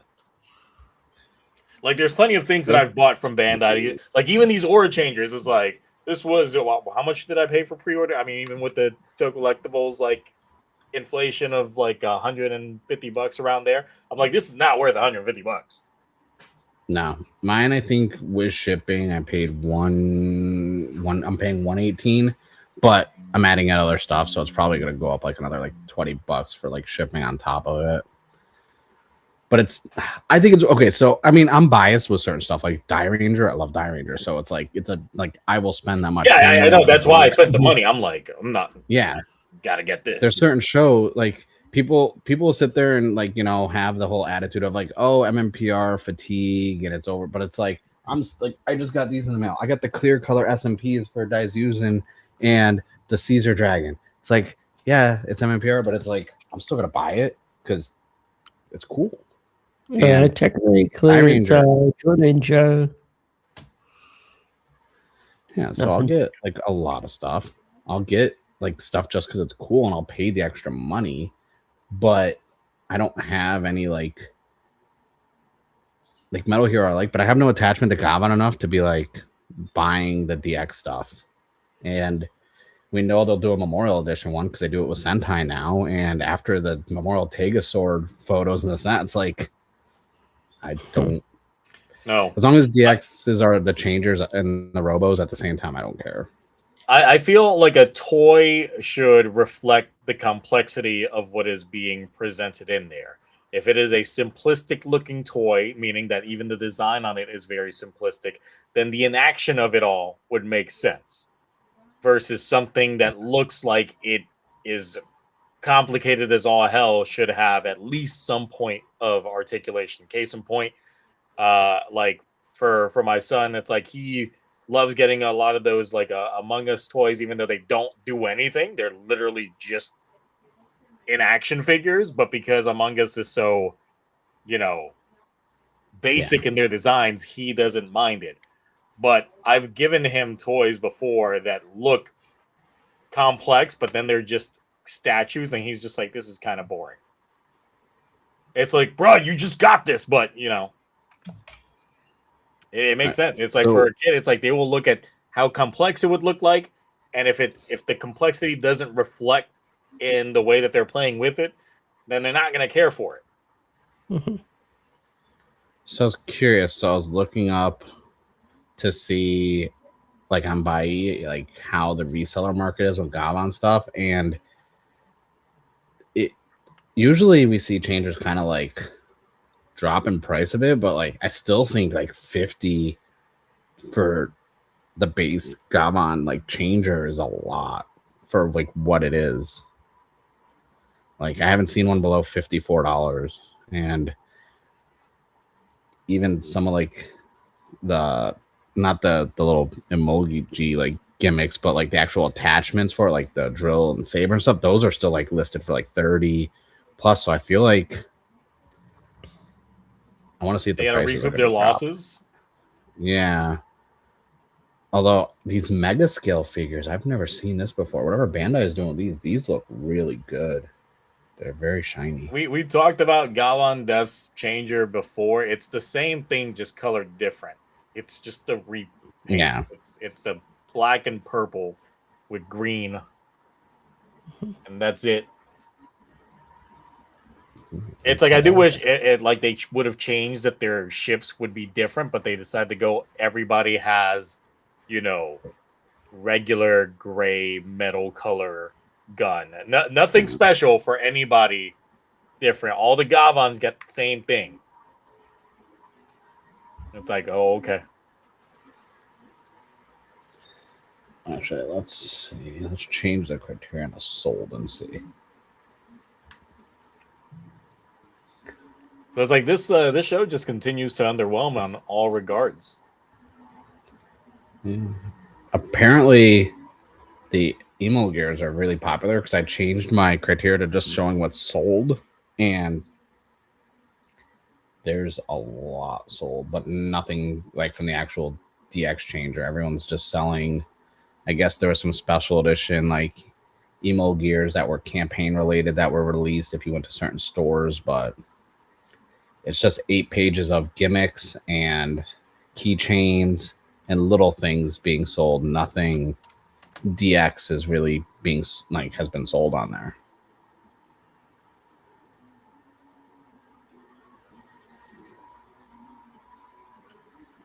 So that is all of that. Gavan's still a show that's happening. And that's pretty much it. It's still a show that's happening. Yeah, it is. It's like there's nothing really to dig too deep into. It's like they've given us early on seed plants of potential payoffs, but it's like nothing really to brag about. It is just a show that's going on. And it sucks. I like we always say we don't want shows to fail, you know. I want the show to get better because then it's something I can look forward to watching and keep on rotation with all like the weird, obscure, like inappropriate anime I watch. It's nice to watch something live action every once in a while, but it's like it just hasn't held my interest to be like, man, this is like I wasn't even expecting peak, you know? I just want at least something where I'm like, I want to watch it. Like, just give me middle of the road. Give me something that's good at minimum. Do I think it's going to be... The thing is, like, people have been floating around that this is going to be a 25-episode show for a while now. And the thing is just, like, there's never been any proof for that whatsoever. Now, do I wish it was 25 episodes based off of what I'm seeing now? Yes. Do I think it's going to be a 25-episode show? No. Because of once again, so far. they made this show as a cost-saving measure. And you could see that throughout the entirety of the show. All the budget went towards making their shiny new suits. So you mean to tell me that you're only going to do this for 25 episodes, then you're going to come out with another brand new show that's going to cost money to make brand new show halfway through this show? Well, halfway through what would be the normal length of their shows. No, they wouldn't do that because that costs money. They're trying to save money. Mm-hmm. The name of the game is save money, but keep our time slot on TV Asahi. And make money, which And the other thing that's still confusing about all of this, regardless, is even though like this show is as episodic as all hell and all that stuff, and people, including like Toku Shouts, who was out here retweeting when this show got teased, and we were gonna get a simulcast. Yeah, I remember that. No, nothing. So there's no money to be gained from a simulcast whatsoever. And even then, it's like, even though we got the simulcast with Zets, we never got the Zets toys in the US. So the chances of the toys of this coming to the US are even lesser than that. They're virtually negative at that point. So we got to go through our usual means. So I don't think Toei's going to make that much money off of this show. And we'll see if I eat crow and this show ends up being like their best selling thing ever. I don't know, because like the Emulgear like selling price in Japan, like the gimmicks are just so cost efficient and so low in price that it's like, yeah, they can sell a lot of those, but it's like it's the DX related, it's like that changes. Like I don't just that doesn't. If I was a kid and I didn't like, and someone bought it for me, I'd be like, oh, that's cool, but it's like, when I want robots, I want like combining robots. I want robots I can play and move around with, not just so stiff and bare bones. And I mean, time flies thinking that, King Oger was already like 3 years ago. Yeah. Technically over, but yeah, it's... and that's the last time we got combining mechs. Yeah.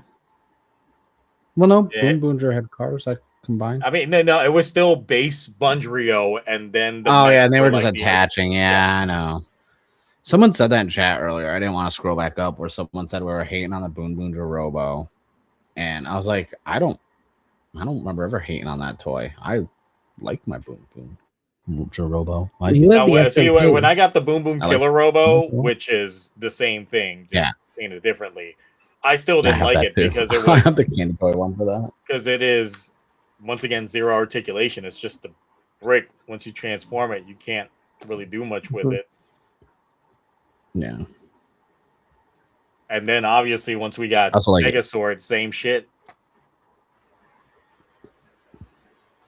Only difference is you got to choose between Changer or the robot. Yeah. See, luckily I have multiples because like when they kept releasing the waves of the mini Plaws, like so I ended up with 3 Tegaswords. So it's like, okay, I'll have, but like which ones do I attach to it? Because I'm not, because even if you have just the base 5 attachments, then it's like, okay, including, you know, the wolf one, but then it's like, all right, now I need one to attach the Orca Buster to, and now I need one for this other bigger sword to attach to, and I'm like, why can't they all just combine on it? That's what I want. I want something where every robo, every auxiliary introduced in the season just combines into one atrocious, hideous looking robo that would be very uncomfortable for the suit actor to wear for his fight scenes, like in King Order. It's like, that's what I want from my toys. And that's the thing with the Gavan stuff. Robots. We know that that's not going to be a case because the people that would have had the toys could have already like tried to figure out some sort of combination hidden in there. And the fact that they're only like armaments thus far, like nothing major.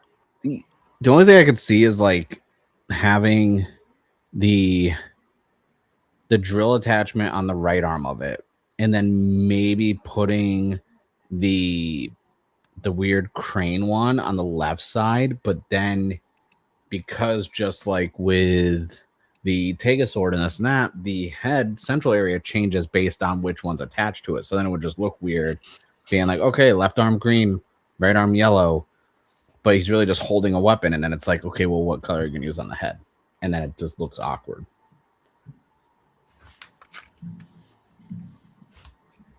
I mean, we'll see what they end up introducing but for right now, I mean, we're still early in the show, but even then, they're still trying to tease us with shit, and I'm still like, nope. Okay, it's whatever. It's not one of those of like, man, I'm mad I'm getting spoiled on this specific thing on it because I don't really care right now. Yeah, no, I get that. Like the plot still has done nothing to move the needle for me to the point that I'm just like, oh man, I really care about this show. This is definitely worth killing Sentai over. Yeah.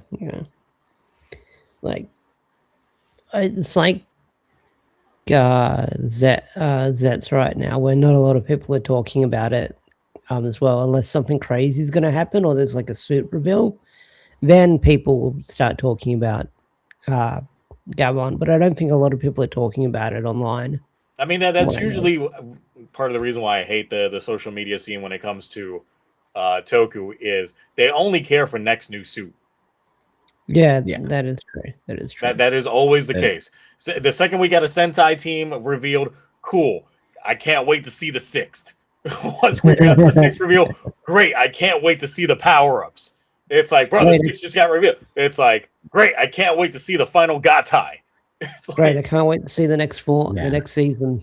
Man, where's the leaks for the next season? I just want these new suits. That's all they care about. That's part of the reason why the Toku community on social media is so two-dimensional, because that's the only thing they care about.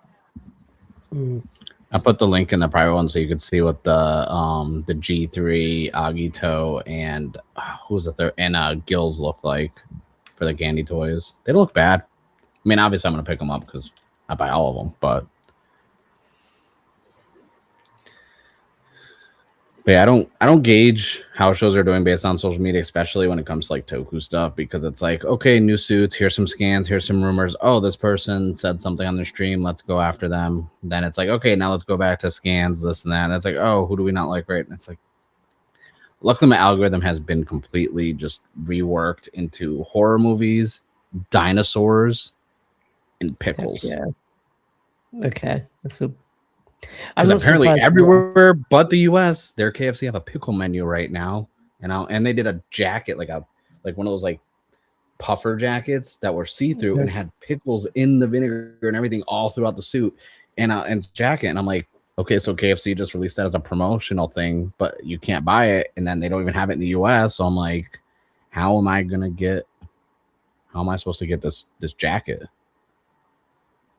Like, Look, honestly, the hypest thing coming out next week is the Mario movie and that Yoshi popcorn bucket. Yes, Australia is actually getting it, so I Yeah. have to get my hands on it. I'm gonna get that popcorn bucket. Definitely. The only thing is it releases on Easter weekend, so there's like school holidays starting and stuff like that. So cinemas are going to be packed, kids, unless I go like right in the morning. Here it's April 1st, so it's Wednesday. It's weird that they drop a movie on a Wednesday.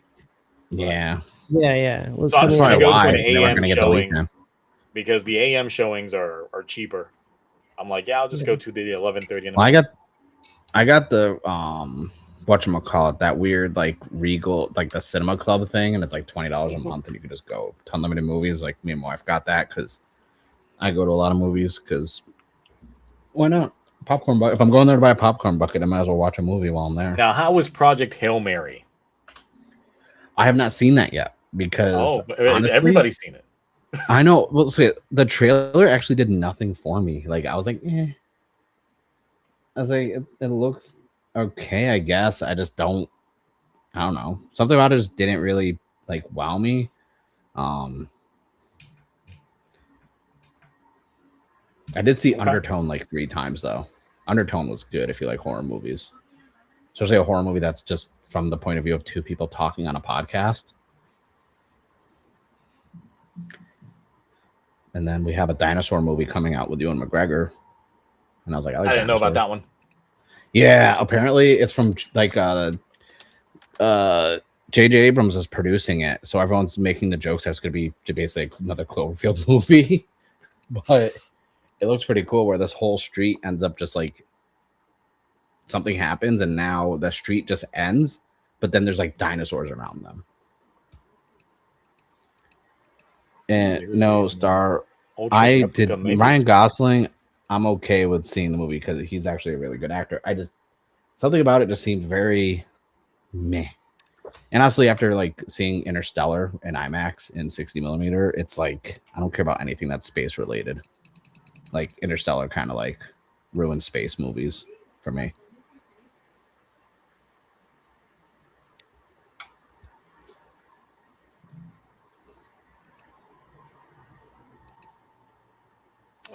Browsing toys on tokullectibles, seeing what's new in terms of pre-orders.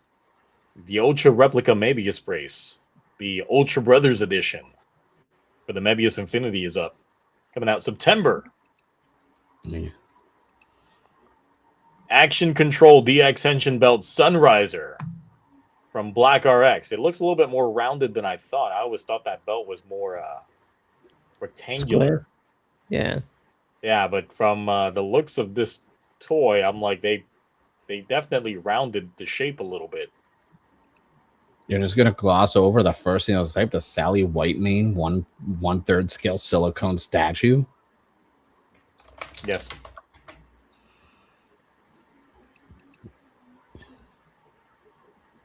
It's not a Toku. I know. That's so we're not gonna go over the Demon Maid figure.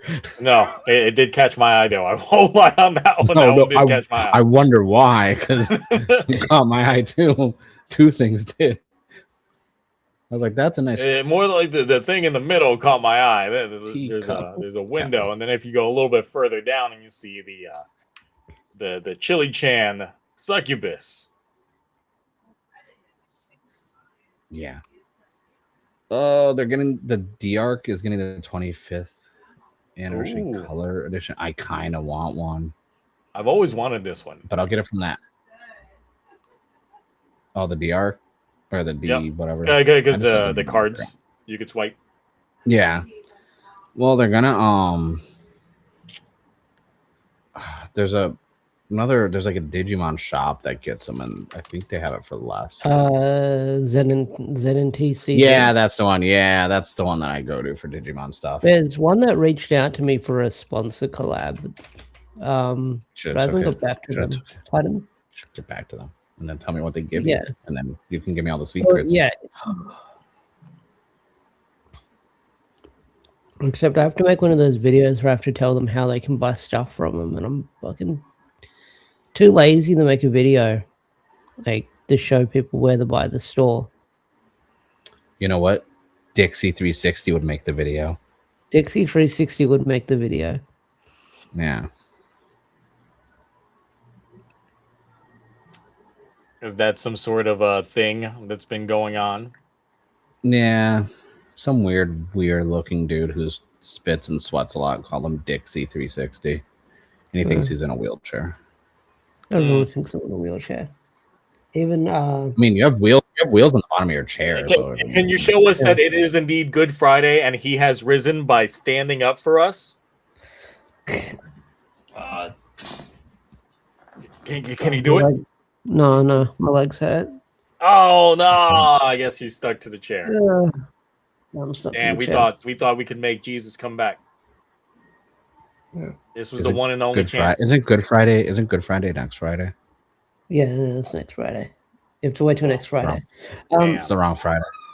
But I might debate him eventually. Oh, God. I have many questions I want to ask him.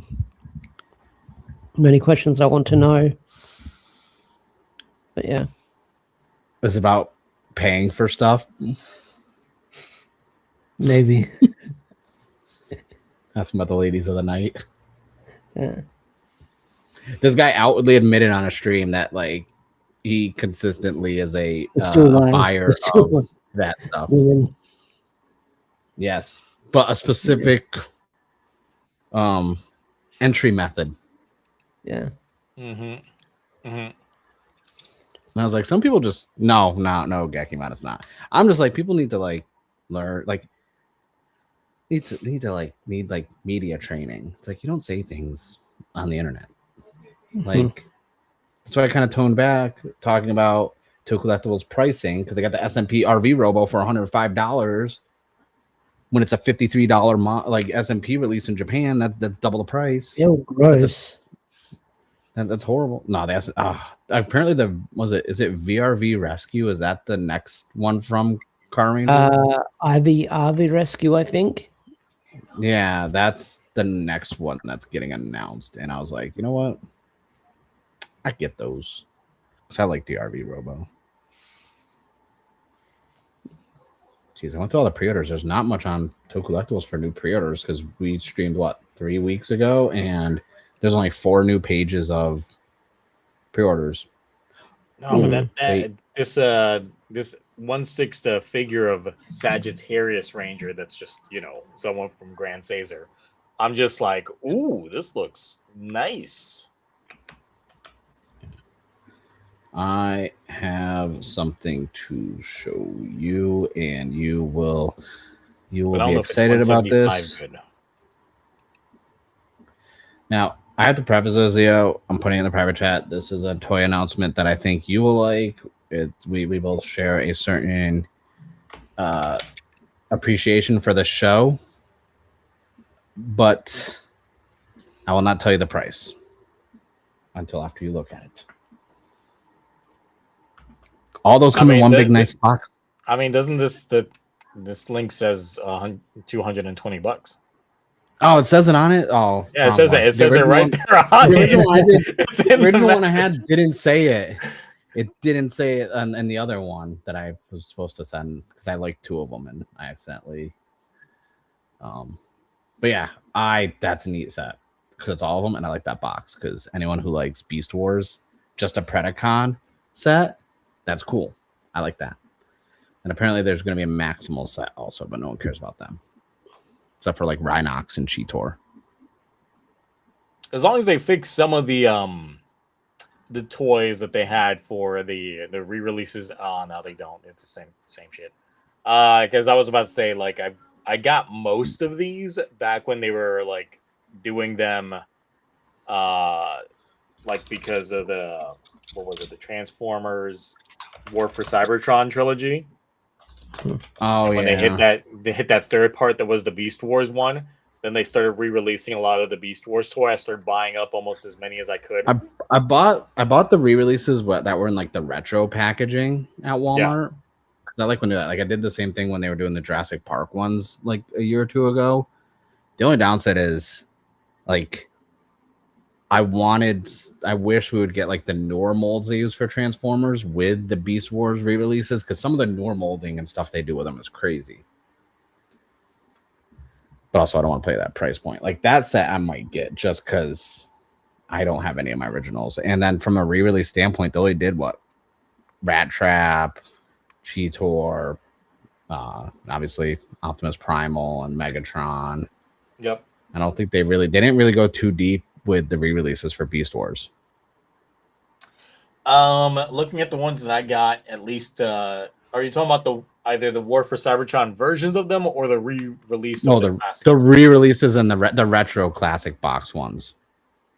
Yeah, because out of those, it's like, yeah, I got Rat Trap, I got Cheetor, I got Optimus Primal, I got Rhinox. Dude, I hated the Rhinox one as a kid because I kept like losing his gun. The issue with the Rhinox one for me is the leg joints were already worn out on it. So even like it won't stand up. I have to have it lean on something. Geez. So even out of the box, it was already like, ooh. It's at least it's not as bad as what was it? I'm trying to blank. It was, what Transformers was it that I got? It was it was the re-release of Optimus, but then it came with the carrier one, so he had like the stuff, the missiles and everything on his back. And I swear, every time I would transform that thing, his legs were just so weak he could not stand upright, and it would just fall over every time. And I was just like, I spent how much on this, and I can't even display it. There is a new Transformer in my collection because when my brother was just giving me a bunch of his shit, he asked me if there was any Transformers that I want. I was like, anything Beast Wars. So he gave me like, obviously, I guess the one Beast Wars thing that he had still left. Black Arachnia? No, better be a big ass Black Arachnia. Because this one's a kind of a deep cut. Unless it's the ant, the one that was always like for royalty. Dude, Beast. Is this your first time watching Beast Wars, Star? Because it is. Oh, so the arm fell in the case. Oh well, the hand fell in the case. Beast Wars Ravage. I didn't even know they made one for Ravage. It came with like a little mini diskette too. Yes, like Inferno Jam. That's the one. Inferno was like the best. I love Inferno. Inferno is top tier Transformer character. His blind loyalty to the Queen and to royalty was just great. See, I've been going back and revisited Beast Wars in a while. I went back and played the PS1 game recently, and that shit aged like milk. No, I watched a video on Matt McMuscle's talking about it, and it looked it didn't look good. I didn't even know they had a Beast Wars game until I watched his video. Yeah, I still have mine, and they also, I did try on an emulator because I don't have a PS2 in California that works. But I had tried on an emulator the original Transformers game on PS2, upscaled to 1080p, 30 frames. I gotta say, that game aged perfectly still. Because it's open, kind of semi-open world. Yeah. And I was like, that's still such a good. Is that the one where you collect the mini cons? Like yes. I only played it for like 2 hours, and I got frustrated because I was like, this looks so good. And then I kept like jumping and transforming over and over again because it looked really cool. And then I was like, well, it's 1 a.m. I should go to bed. So I'm just running around transforming. There's one that I got from Bali back in the day. I need to look it up.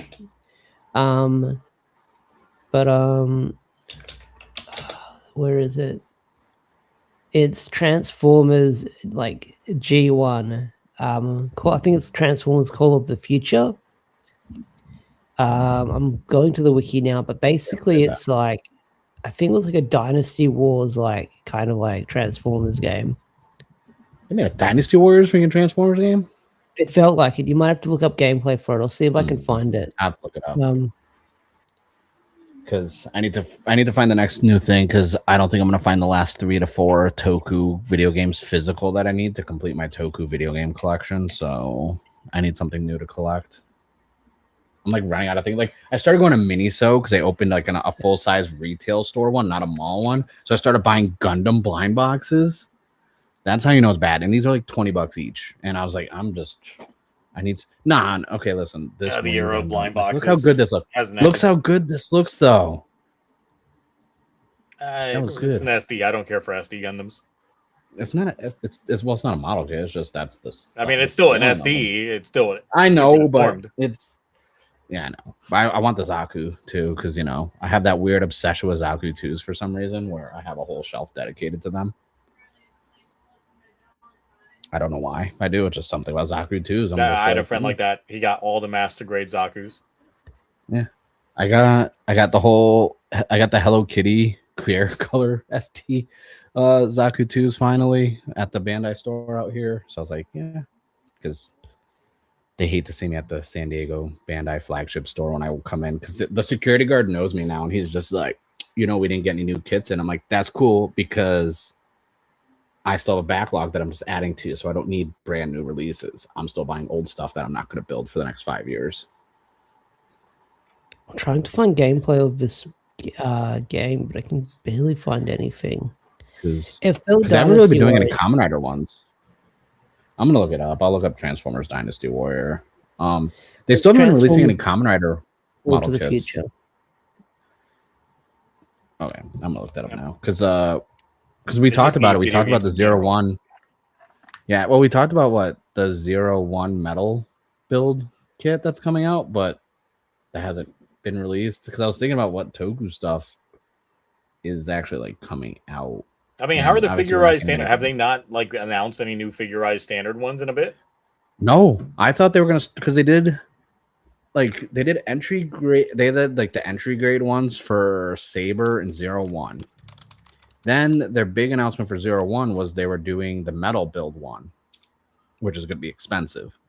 Then they started going back and doing some final forms for Heisei. But really, other than the Shin Kamen Rider release, there hasn't been anything. Because like, I still have all mine that I built, and I was just like, and some of them have like secondaries, and there's a few other ones, but and then like for some odd reason, Double, they got 5 or 6 different forms released, plus Skull and Fang Joker.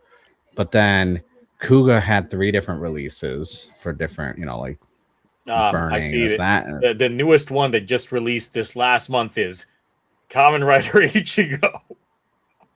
Yeah, and it's like they're not like, I thought they were going to go back and do some Showa stuff, and then they said they were going to start doing Heisei final forms. And I was like, well, why don't you capitalize on Reiwa?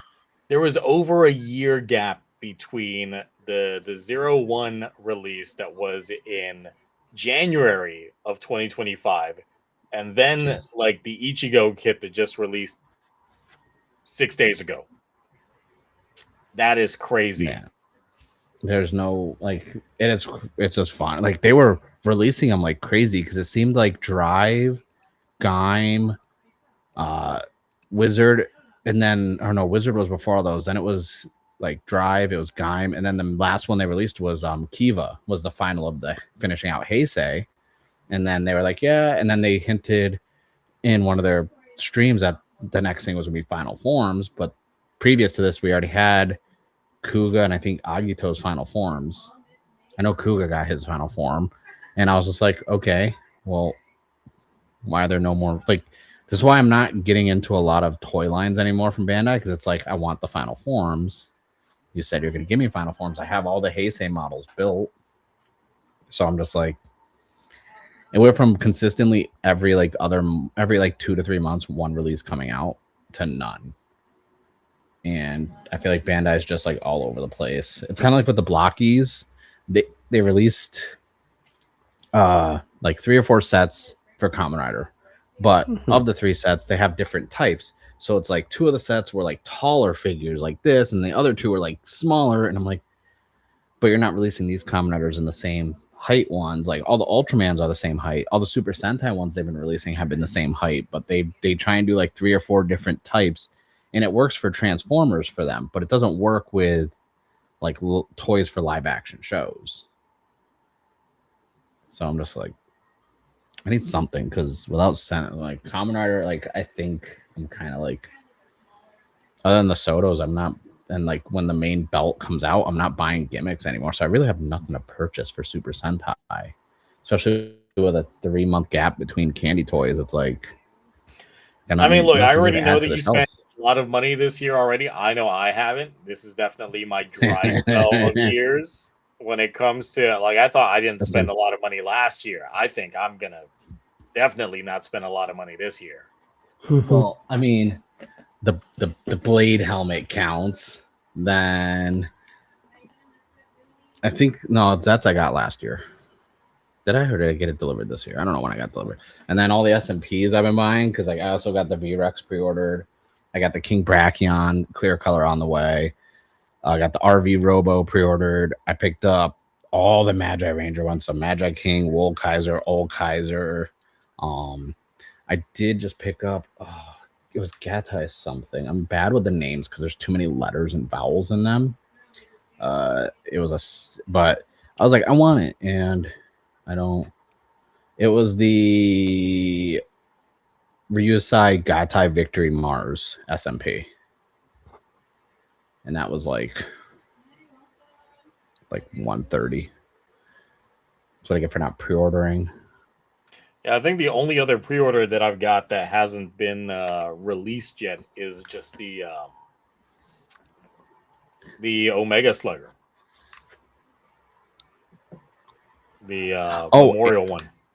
And I got the Chalice Blades SMP or CSMs that are going to be coming out. I think I'm getting charged soon. I think it's April or some point this week.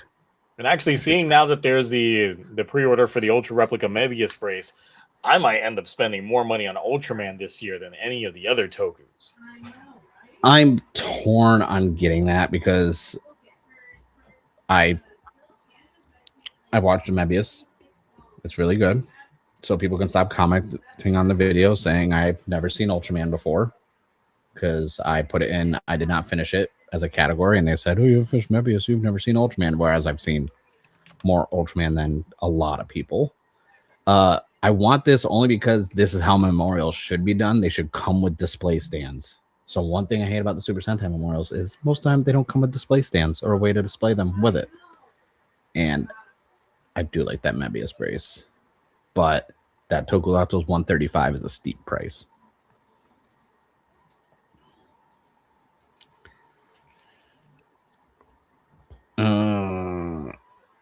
And it comes with AAA batteries, so that's also kind of like a non-selling point for me because I'm tired of AAA batteries. Yeah, rechargeables need to be a regular thing for a lot of these now. No, absolutely. If it's Memorial, that should be a thing. I'm trying to see what else pops up that I would want to say. I'm definitely not going to get the Vulcan brace. I don't care about that. They can keep that one. Especially for 170? No. Yeah, that's for the oldies or the hardcore fans to get. Even as a hardcore fan, I don't think I would. They still have the Memorial Dino Buckler in stock. I do. For 215, that absolutely not. Oh yeah, that's. Yeah. I've seen them on Buy already, so it's like if I do get one, I'll probably do Buy. Memorial Boom Boom Chain Jacks. All right, wait. Does the Omega Slugger come with a display stand? That's all I need to know. Let's see. They don't picture it in any of the ones that I've seen, but I would assume so.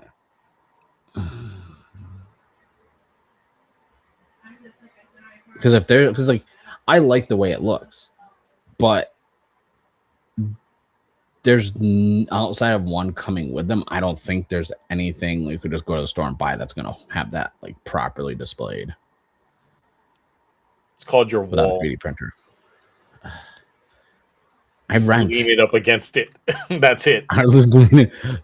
That's what the Zets freaking belt. I keep forgetting to put the belt back on there. Ever since I did the Batar belt comparison with that one, I forgot to put it back up on there. But that's leaning because it doesn't want to stay upright because it's stupid. I'm trying to see what other Memorial stuff is like. Man, I didn't care too much about, so I didn't pre-order that one. I like the Robo for Live Man more than the show. Like the show is good, but I don't care enough to buy like merch for it. But I do like the Robo. Yeah, so overall, I don't really see myself spending that much money on anything that's out there. Like, Gavan's not going to get any money out of me. Not at the moment, at least. Something's really got to come out that makes me go, wow. Yeah, I'm going to get, like, I have the mini plow one already, like, paid for. So I'm going to get that. I don't know if I'm going to do the Udos. The paint scheme on them looks really good. But the candy toys are so inexpensive, especially now since like the new price point is a lot lower than Super Sentai, and they were doing that on purpose. So I don't think from a candy toy standpoint, from currently airing shows, I'm going to spend too much. It's just these SMPs are going to freaking destroy me. Like I think I'm at like a grand in just SMPs alone this year, and that was as of the end of February, and I bought stuff since then. The Blade helmet talks to me like the Green Goblin helmet. It tells me I'm like miserable for not winning 4 years straight of Toku debt. So it's been like instigating me to spend more money. The G7 CSM, like I'm surprised they haven't announced that yet. Because that would probably, depending on how it looks like, because if it is indeed just a bunch of stickers on there, I don't know. I really would depend on the price point, but if they are going to pull upwards of $400, no, I'm out. Yeah, isn't the movie like almost a month away? So yeah. I am shocked they didn't announce it. Because this is what, the 29th or the 28th of April? And they haven't announced it? That's... Yeah, because even for the Fies movie, they announced the CSM. We had everything. Yeah. So I'm surprised I don't think they haven't done anything yet. And they don't have any real CSMs coming out in the next 3 months, I don't think. No, usually when's the Narakiri toy show again? Because that's usually where we get all that stuff. Is it the Tokyo Toy Show? Let me see here. There's so many different toy shows. But I know there's that one's the one that they normally debut a lot of these things. Because I know there's one in August, only because I may or may not be trying to plan our Japan trip around August. Not because there's a toy show or anything, but obviously because I want to spend money and possibly see some sights. Yeah, it's so far the International Tokyo Toy Show is August. I don't know what other toy shows they have coming up. Well, the one for last year happened in May.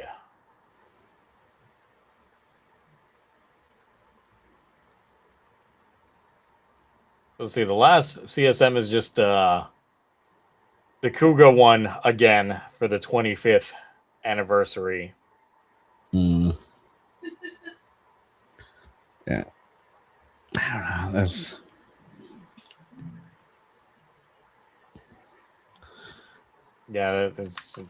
about it. That's what I'm saying. Like, there's been very quiet with actual like Kamen Rider toys recently for announcements, and I feel like they're due for like a new like lineup in the IP for toys, because like the candy toy ones, they keep trying new ones, and they'll release like 1 or 2 different waves, and then there's nothing. Like they did the mini ones with like the backgrounds behind them, and it looked really cool with their signature poses. Then like nothing. Then they did the regular Converge Kamen Rider line, which has been around for what, 8 or 9 years, and then they're like, here's the new Converge motion where they're doing their signature poses. They did 3, maybe 4 waves of that, then nothing for the last like 6-7 months. It's like a lot of lineups. Even now, I thought we would have more like Zets, like SH Figure Arts announced, but we only had what, 2? Yeah. I think that the caster, whatever the big muscular form, I think that's getting an SH Figure Art. That was teased.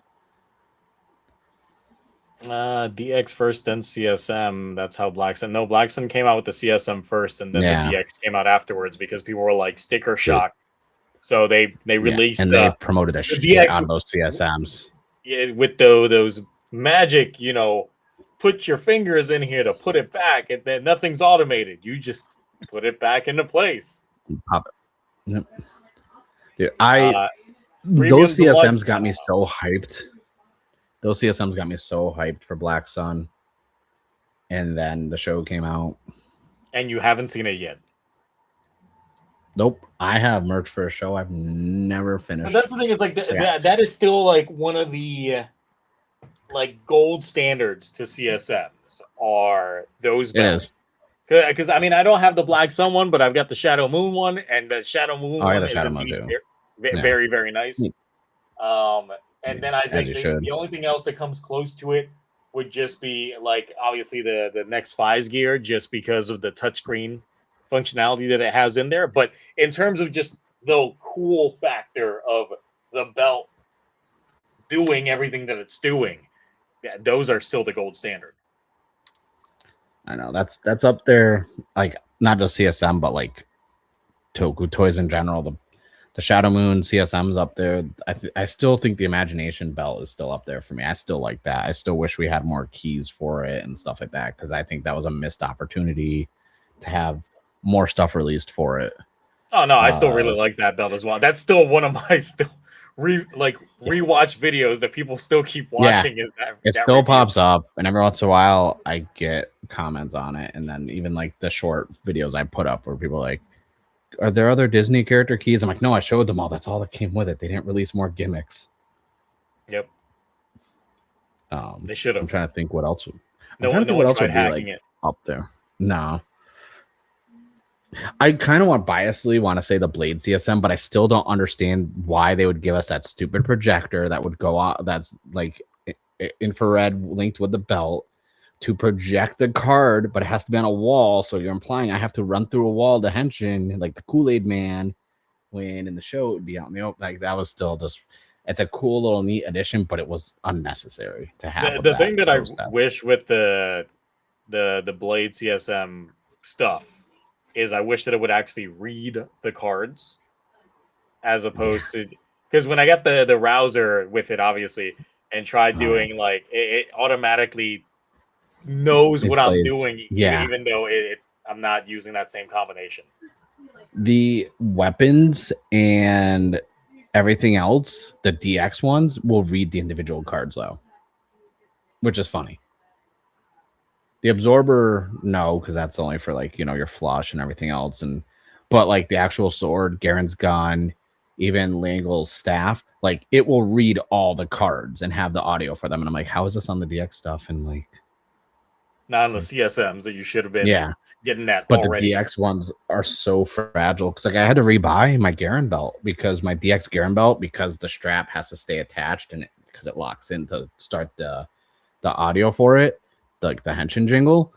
The way that back then the plastic was, that don't age well. Like just me attaching it to put it on a Daiza broke the belt, the plastic on the strap on the belt, because that's how like bad that plastic aged over 20 years. So I had to buy a new one off of Bai, which is going to be added to my Toku deck, because I bought it in February because I was trying to do my Blade display setup in time for the helmet, and then the Garen belt broke. It was sad. It's the only Toku toy I've ever had break. Honestly, I've never had any of my shit break, and all of a sudden I was like, really?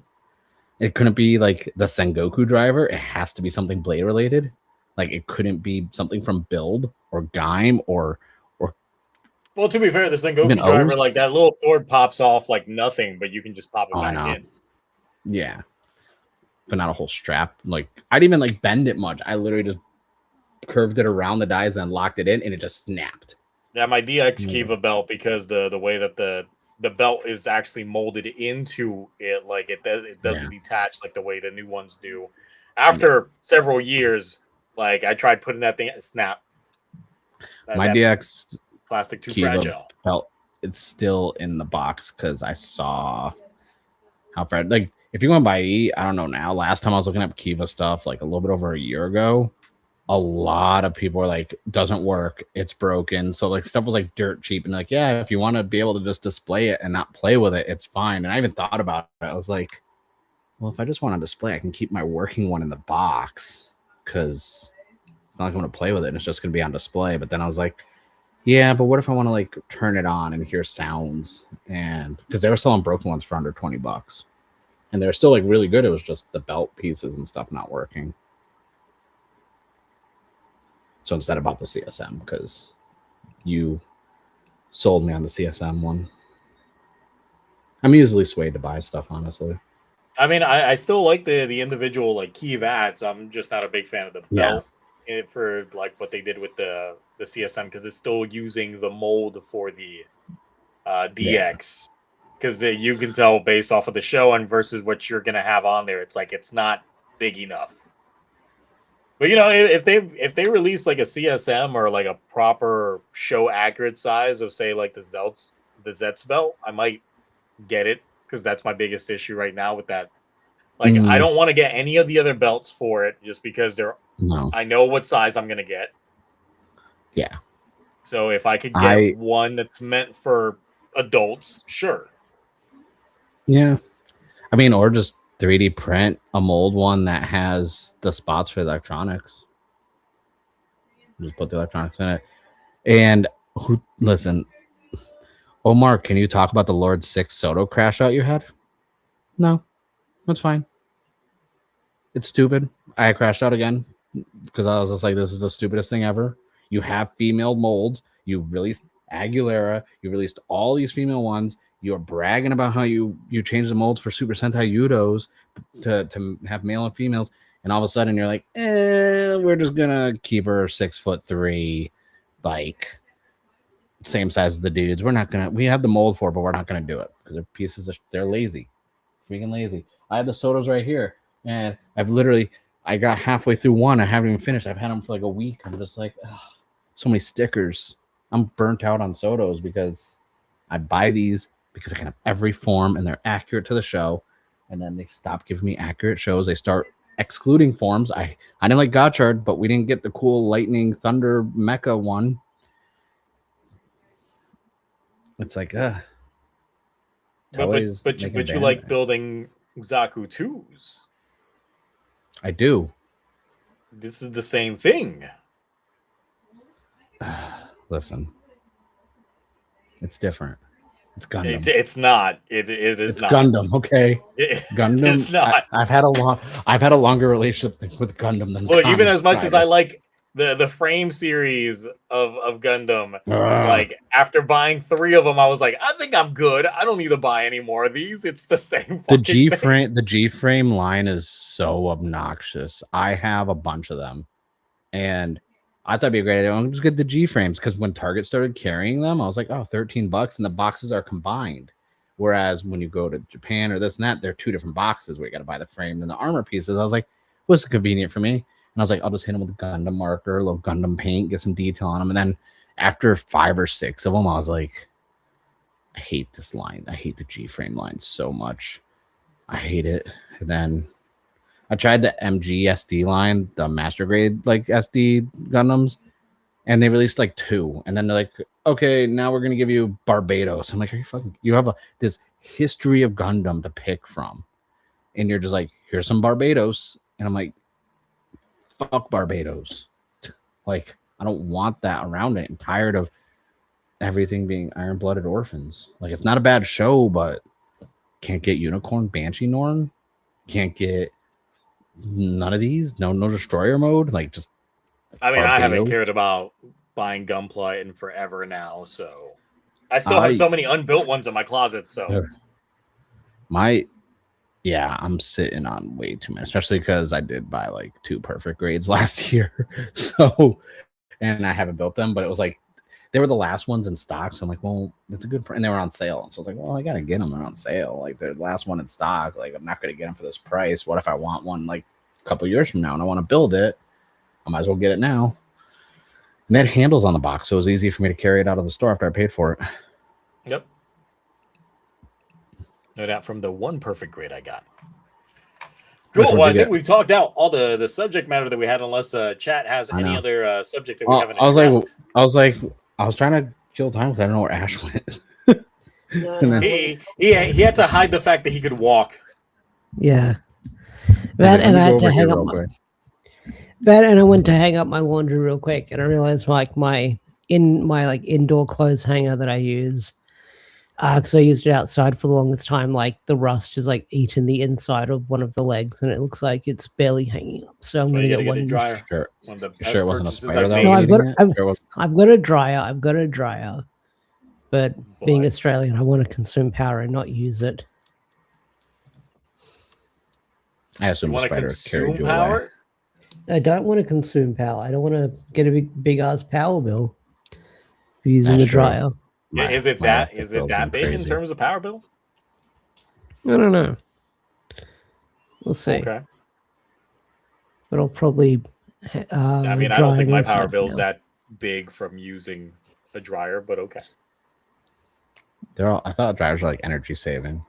Yes, my electric bill was high for my air conditioner because for the last 2 weeks we've had, out of the last 14 days, 9 of the days was 100 degrees. So,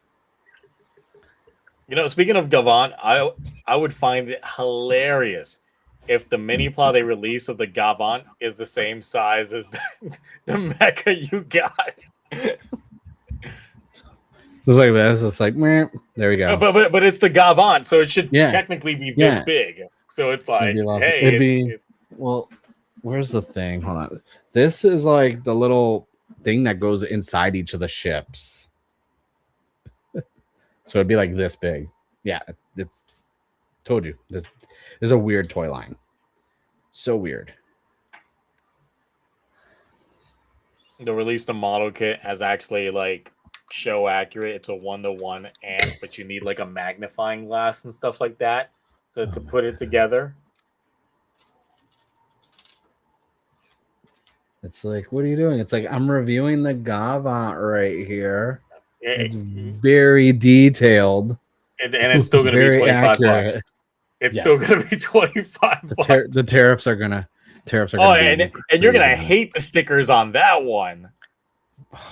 I still can't believe like 13 stickers on this thing. It's so tiny. Like this part of the weapon had 4 stickers. I was like, what? And there's 2 stickers on the knee area. I was like, why? It doesn't need this many stickers. You have to sit here like this to see the details on it. I was like, that is... Dude, I swear, I should just get out of candy toys. I crash out so much on candy toys the last like couple months. Yeah, spend your money on something better. I have been buying SMPs and I've been buying a lot of Switch games lately. What about Armor Sword toys? You can buy them. Okay. All right. Hear me out. Okay. I saw them in person. Mm-hmm. I had them in my cart. I had like a little handbasket one because I was like, oh, I could fit 3 Power Ranger figures in there. And then the end cap was Armor Sword, and I was just like, what store were you in? And I went Target. All right, I'm going to Target tomorrow. Yeah, dude, they got the T-Rex one, and it's like a full-size old school Jurassic Park T-Rex, and then you put the armor on it, and it makes noise. And then they have the little Triceratops one too, and I was like, but then they have the individual Armor Sword Ranger people. I don't know what they're called. I'm gonna call them Rangers because it's basically Power Rangers. They have those individual for like $8.99, and they're not bad. But then they have a full pack of them. That's all of them with all these cool armor upgrades and like weapons and display stuff. And I'm like, and it was like $48. I'm like, well, that's cheaper than buying them individually. But the dinosaurs, like, I was like, shit, I might buy them.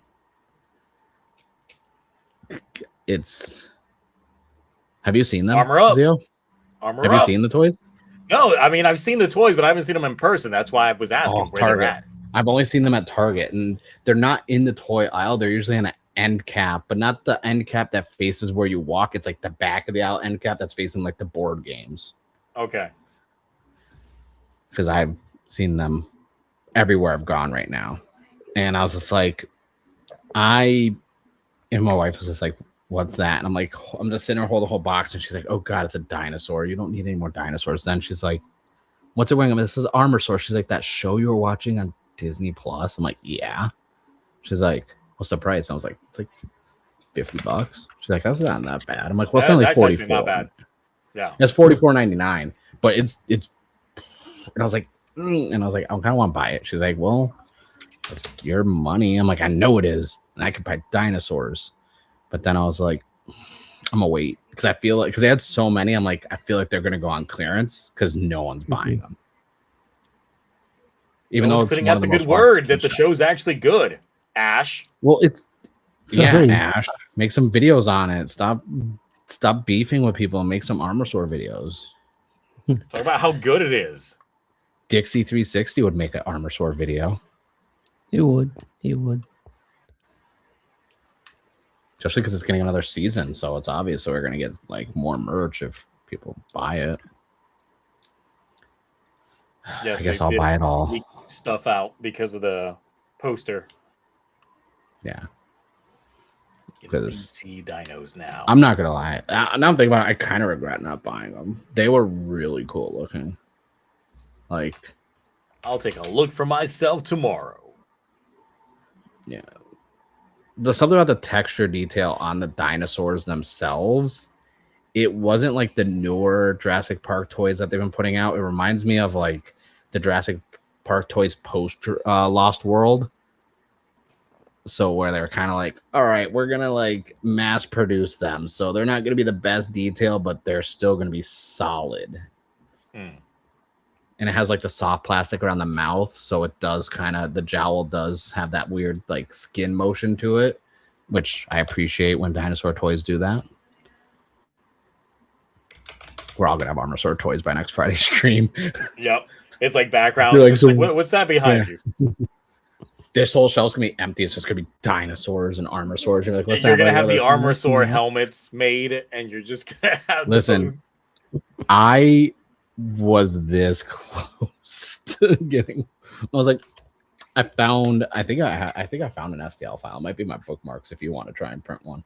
Oh yeah, send that over to me. Yeah, let me see if I can. Since currently my 3D printer is on wait for more filament for me to continue printing out the FIS SIC version 2.0. Since now I can print them out in one piece, I've been reprinting out everything for it. I'm almost ready to start setting mine up. I have the area where I want to, but I've been spending the last couple like days teaching my cat to like not go in that area because I know she will fuck that shit up. Like she does everything. Enclosure for it.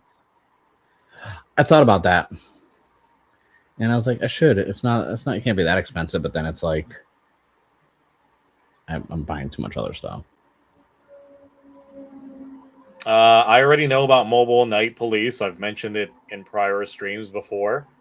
It is a small project that is essentially a mini-sode and music video. So that's all that is. Even though I really like the suit, but yeah, it's literally a passion project that's going to be a mini movie, a short film. Don't know what their definition of a short film is. That means anywhere from an hour or less, and then a music video. That is what Mobile Night Police is. You're welcome. Thank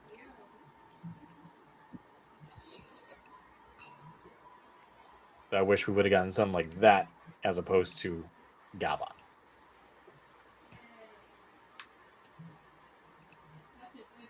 Okay, all right. At least it's a good one. It's not.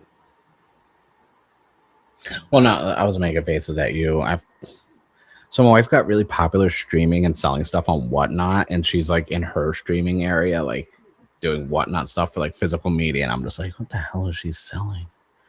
And then after a while, I'm like, don't touch my stuff. She's like, you don't need 4 copies of Jurassic Park on VHS. I'm like, 1's the original one that I owned as a kid. 2, I have a factory sealed one. I was like, 3, I have the lenticular one with the card on it that has the raptor when you turn it with the leaves. I was like, no, these are important to me. Like, they're 4 different versions, technically. I was like, one of these is an international VHS tape. There's difference. I was like, you're not about the dinosaur life. Don't touch my dinosaur stuff.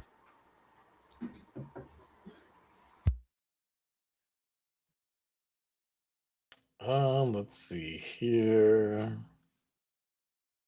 Trying to see if they did any of the other Armosaurus ones, but nope, that's the only one. Yeah, I know the blue. Yeah, that's one I saw, and I had it bookmarked, and I was like, I could have swore I saw red. I don't want. If I made that one, I'd just burn it immediately. Yeah, it doesn't. The blue one I like. The blue one looks good. We're all gonna have Armosaur helmets. We're all gonna be like, yeah. They're like, no, So we they don't. made We the don't support Toei helmet anymore. for Gavan Luminous and only Luminous.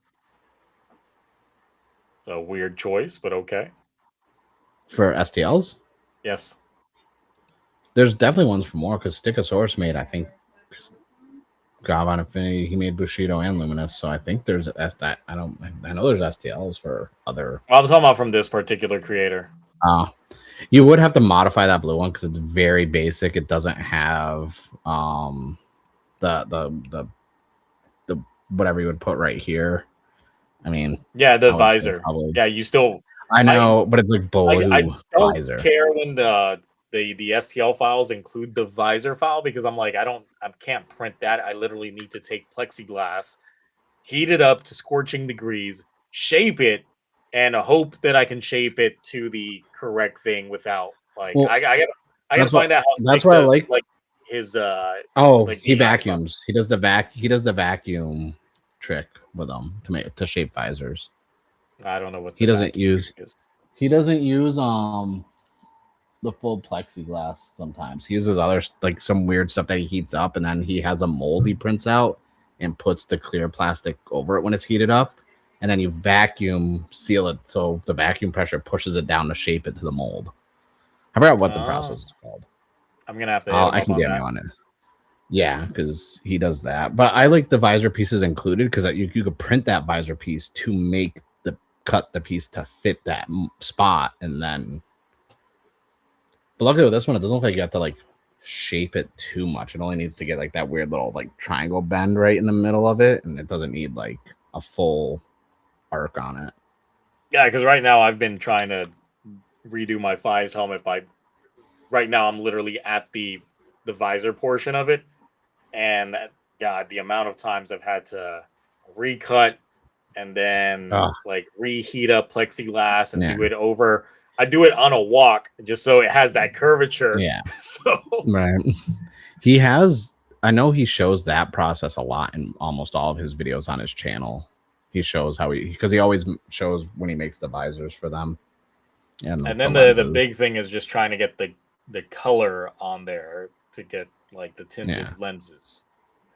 Because I think on my Ghost one, this whole thing right here, the whole front is a clear piece, and then he just wrapped it with the orange vinyl and then the see-through, like the black where it's black on one side but you can see through on the other. That's just vinyl wrapped on a big piece of clear plastic. Okay. Yeah. He said that was a pain in the ass, especially this. Like, I didn't realize it, and I gotta fix it because in shipping a piece fell off, so I gotta hot glue it. But he said this was probably like a pain to get the horn done because the detail lines weren't like the indents weren't printing good on it. But it came out. It came out nice. It came out good. He matched the blue. It's Blade, so it's my favorite one in my collection. I don't think it's accurate. You got to paint that front face gold so it matches. No. Maybe. Current Blade. I'll just pee on it. There you go. No, I think the next one's going to be the Red Die Ranger because I think I'm kind of like, unless I can get him to do a like Kiva I was like, I think I'm just gonna go for Super Sentai next. Just Die Ranger and that's it. Okay. Maybe King Osier. I mean, I know I've got the STL files for Emperor Kiva as well as Dark Kiva in my files. That's the downside. I'd want all three. Emperor, Dark, and regular Kiva. Like, And then I just can't got just the have one STL Kiva. file for Kabuto with the horn that comes down as well. Oh damn. I collect STL files, and for the fact that I still, after 3 years, have not set up my 3D printer. And I want to get a new one anyways. I want to get a bigger one that can do everything like in one print. That's why you need the Neptune 4 Max. That's the one I got. Let me look that up. It's the Ilagu Yep. Neptune 4 Max. It's the one I got. I like that Saturn 4 Ultra one though. Oh, that's a resin. I don't fuck with resin. Well, But either way, I think we've been out of talking points. We've just been padding out the time looking at 3D files. So, and I've been looking at 4Ks to possibly pre-order that's coming. Oh, whatchamacallit? Arrow Video just signed a deal with Netflix, so they're going to start releasing all Netflix shows and movies on 4K and Blu-ray. Ooh, nice. Blu-ray. They just announced Stranger Things complete series for like 2 something in 4K, but with like tons of extras. Like Arrow's gonna kill it now that they have the rights to every, like they did that deal with Netflix. They already said they're releasing like 8 or 9 other movies by the summer. Like they're gonna basically start releasing everything. Holy crap, that is a big 3D printer. I only saw the photo, so I decided to look up a YouTube video. Damn, that's what you're printing on? The Neptune 4, Neptune 4 Max? Yep. Like, I'm not kidding when I said I resized the chest piece for the Fies SIC because I printed it out in one piece before, but then I'm like, this is actually tiny on me. I can't really put this on. So I scaled it a little bit larger, but I can tell you, it prints out the whole chest piece. Yeah, I'm looking. No problem. I'm watching a guy print out literally a whole chest piece for like War Machine from the MC from freaking Captain America Civil War, and I'm like, and he's printing out the back part, so it's like right from the collar of the neck down to like just below the waist, above the waist, and it's one big print. And I'm like, yep. So you can literally print out a whole helmet in one go. Like, I did the whole Fies helmet this time in one go. No problems. So, yeah. It's worth it. Like, the rest of my 3D printers, I'm like, I don't need you anymore.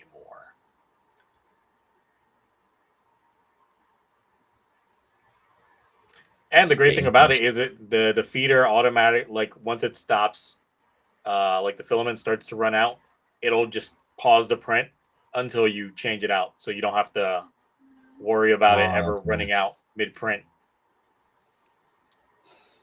Because I've had a few of those in the past where it's like, I go to bed, I wake up, it's still like it finished printing, but the filament ran out like towards the end. It's just like, I got to start all the way over again. I guess I can put this on the credit card. She's like right there though. I feel like her spider sense is gonna kick in and she's no spending money. I just like how the photo of it on Amazon, the diorama is right next to it. Yes. It's like they know I need it. They're like, hey, by the way. Yeah, it's that free like 3D file. I even have the 3D file for that diorama. It was a free file. They even got one for the regular Megazord. Yeah, because like the one I was looking at was gonna be the Ender 5 Max, because that thing looks insane for like,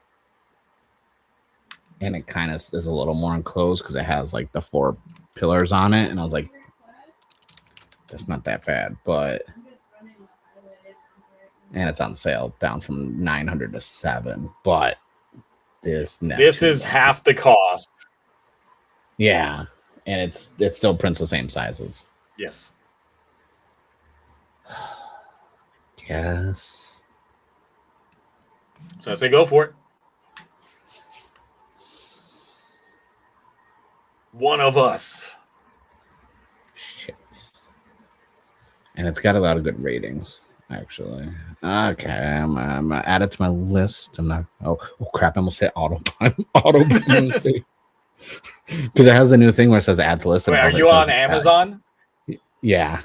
Go to the main website, because I did this mistake during I think it was Cyber Monday, Black Friday. I went on Amazon. They had it listed for like 300 something as their like sale price, and then I went on to their main website and it was actually cheaper. Yeah, they have it. So the 4 Plus is 330. The 4 Max right now is on sale for $446, down from $559. Yeah, if you go on the main youre website, I bet you it's 300 something, because that's how much I paid for it.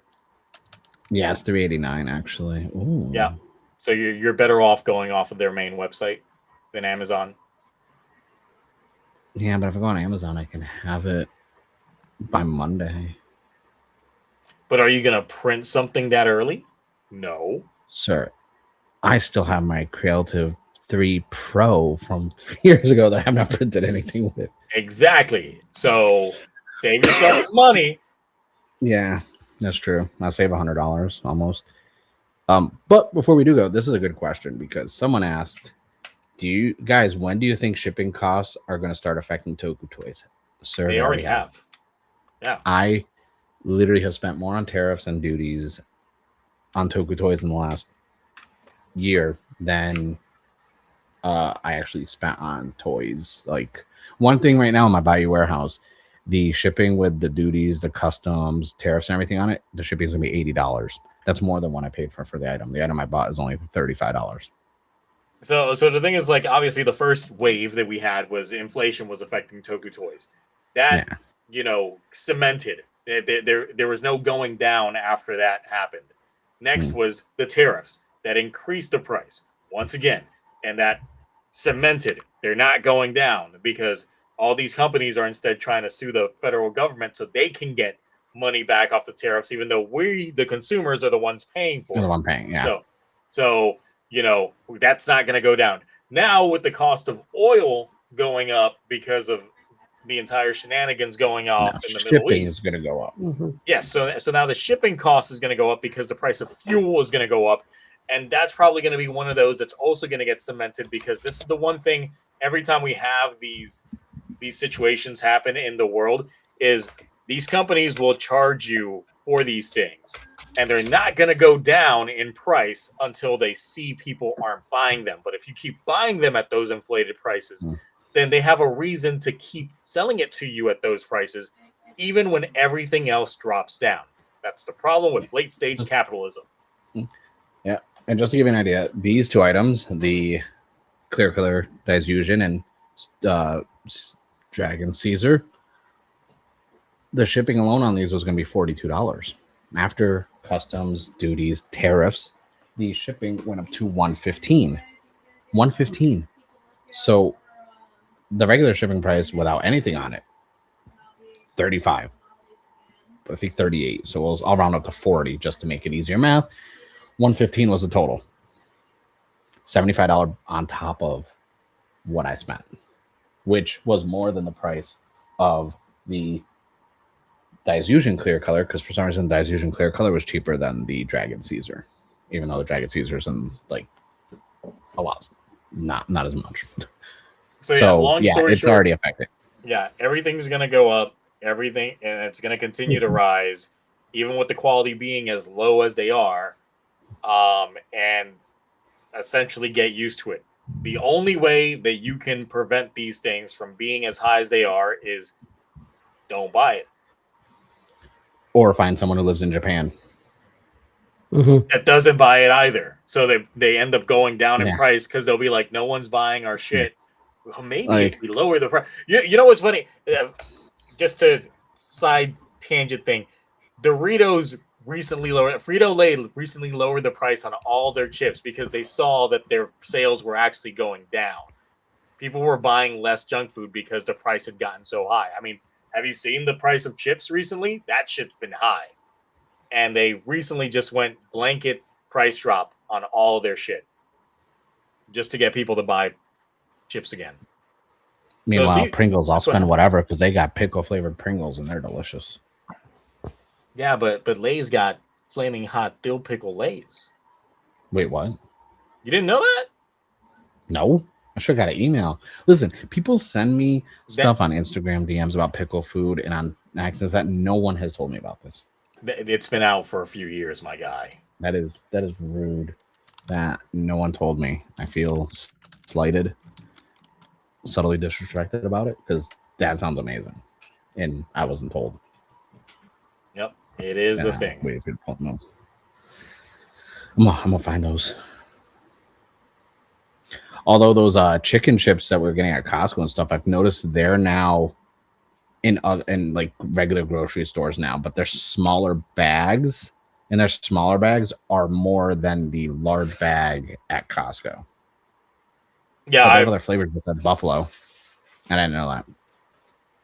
I've noticed that because the place in which they're like the full size for me would be in a store that's like the organic store that we would have here. They're the ones that have the full size bags. Everybody else has the smaller size. So,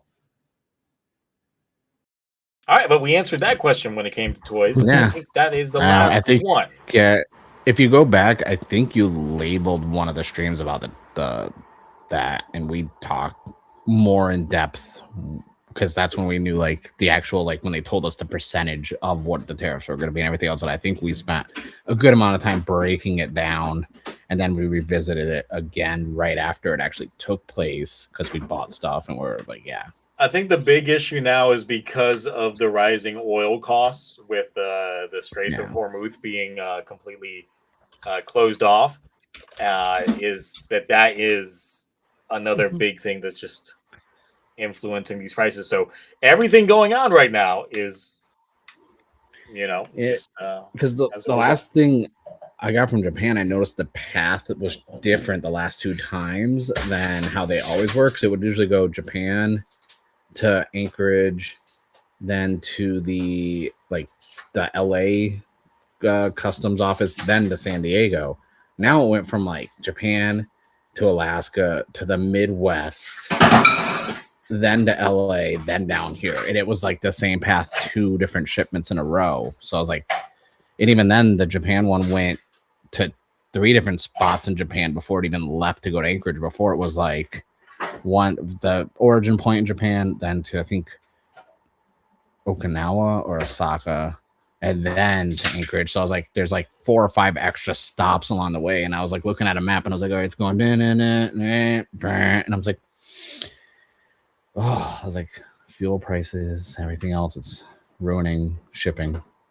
Cheaper to take these detours than go straight shot. So yeah, it really is.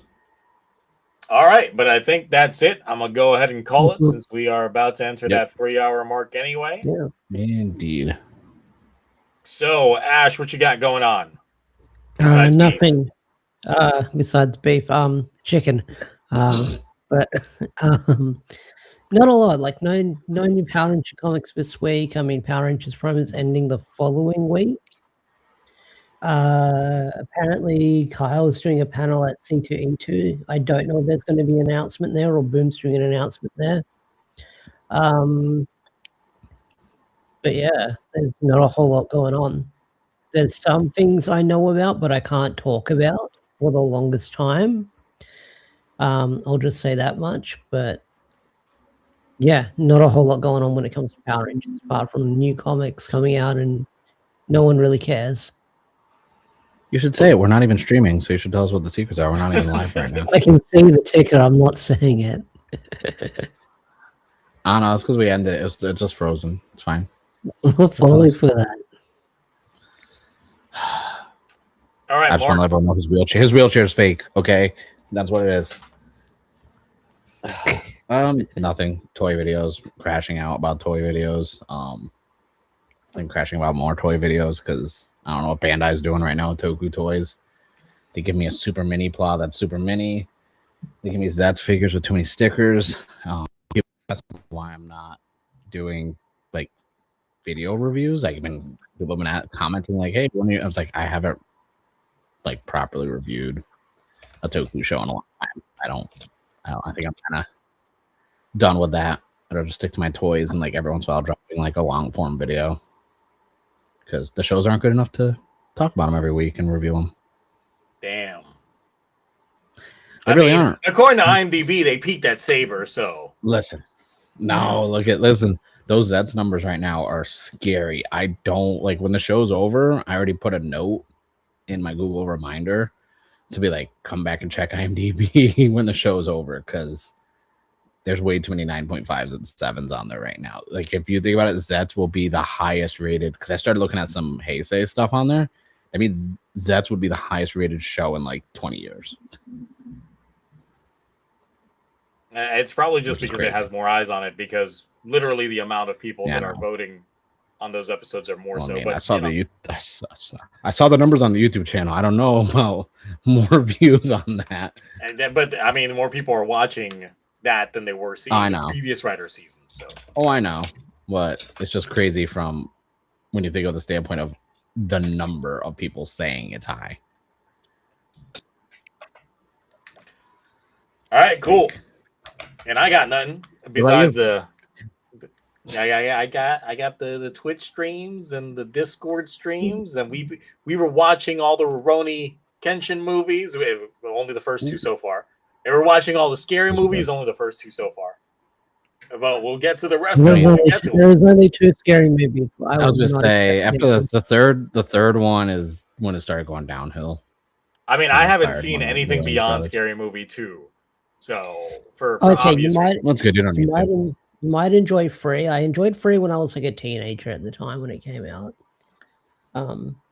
But after you watch Free, you need to watch the alternate ending for Free. Oh, I forgot about that. Yeah.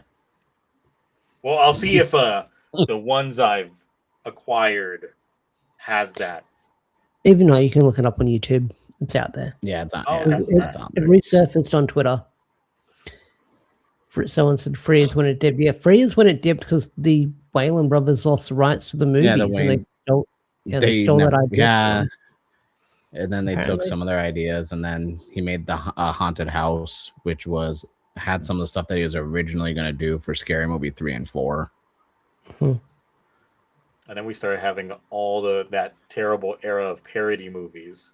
Oh yeah, superhero movie was so bad. I watched Disaster movie recently, and Disaster movie, and epic movie.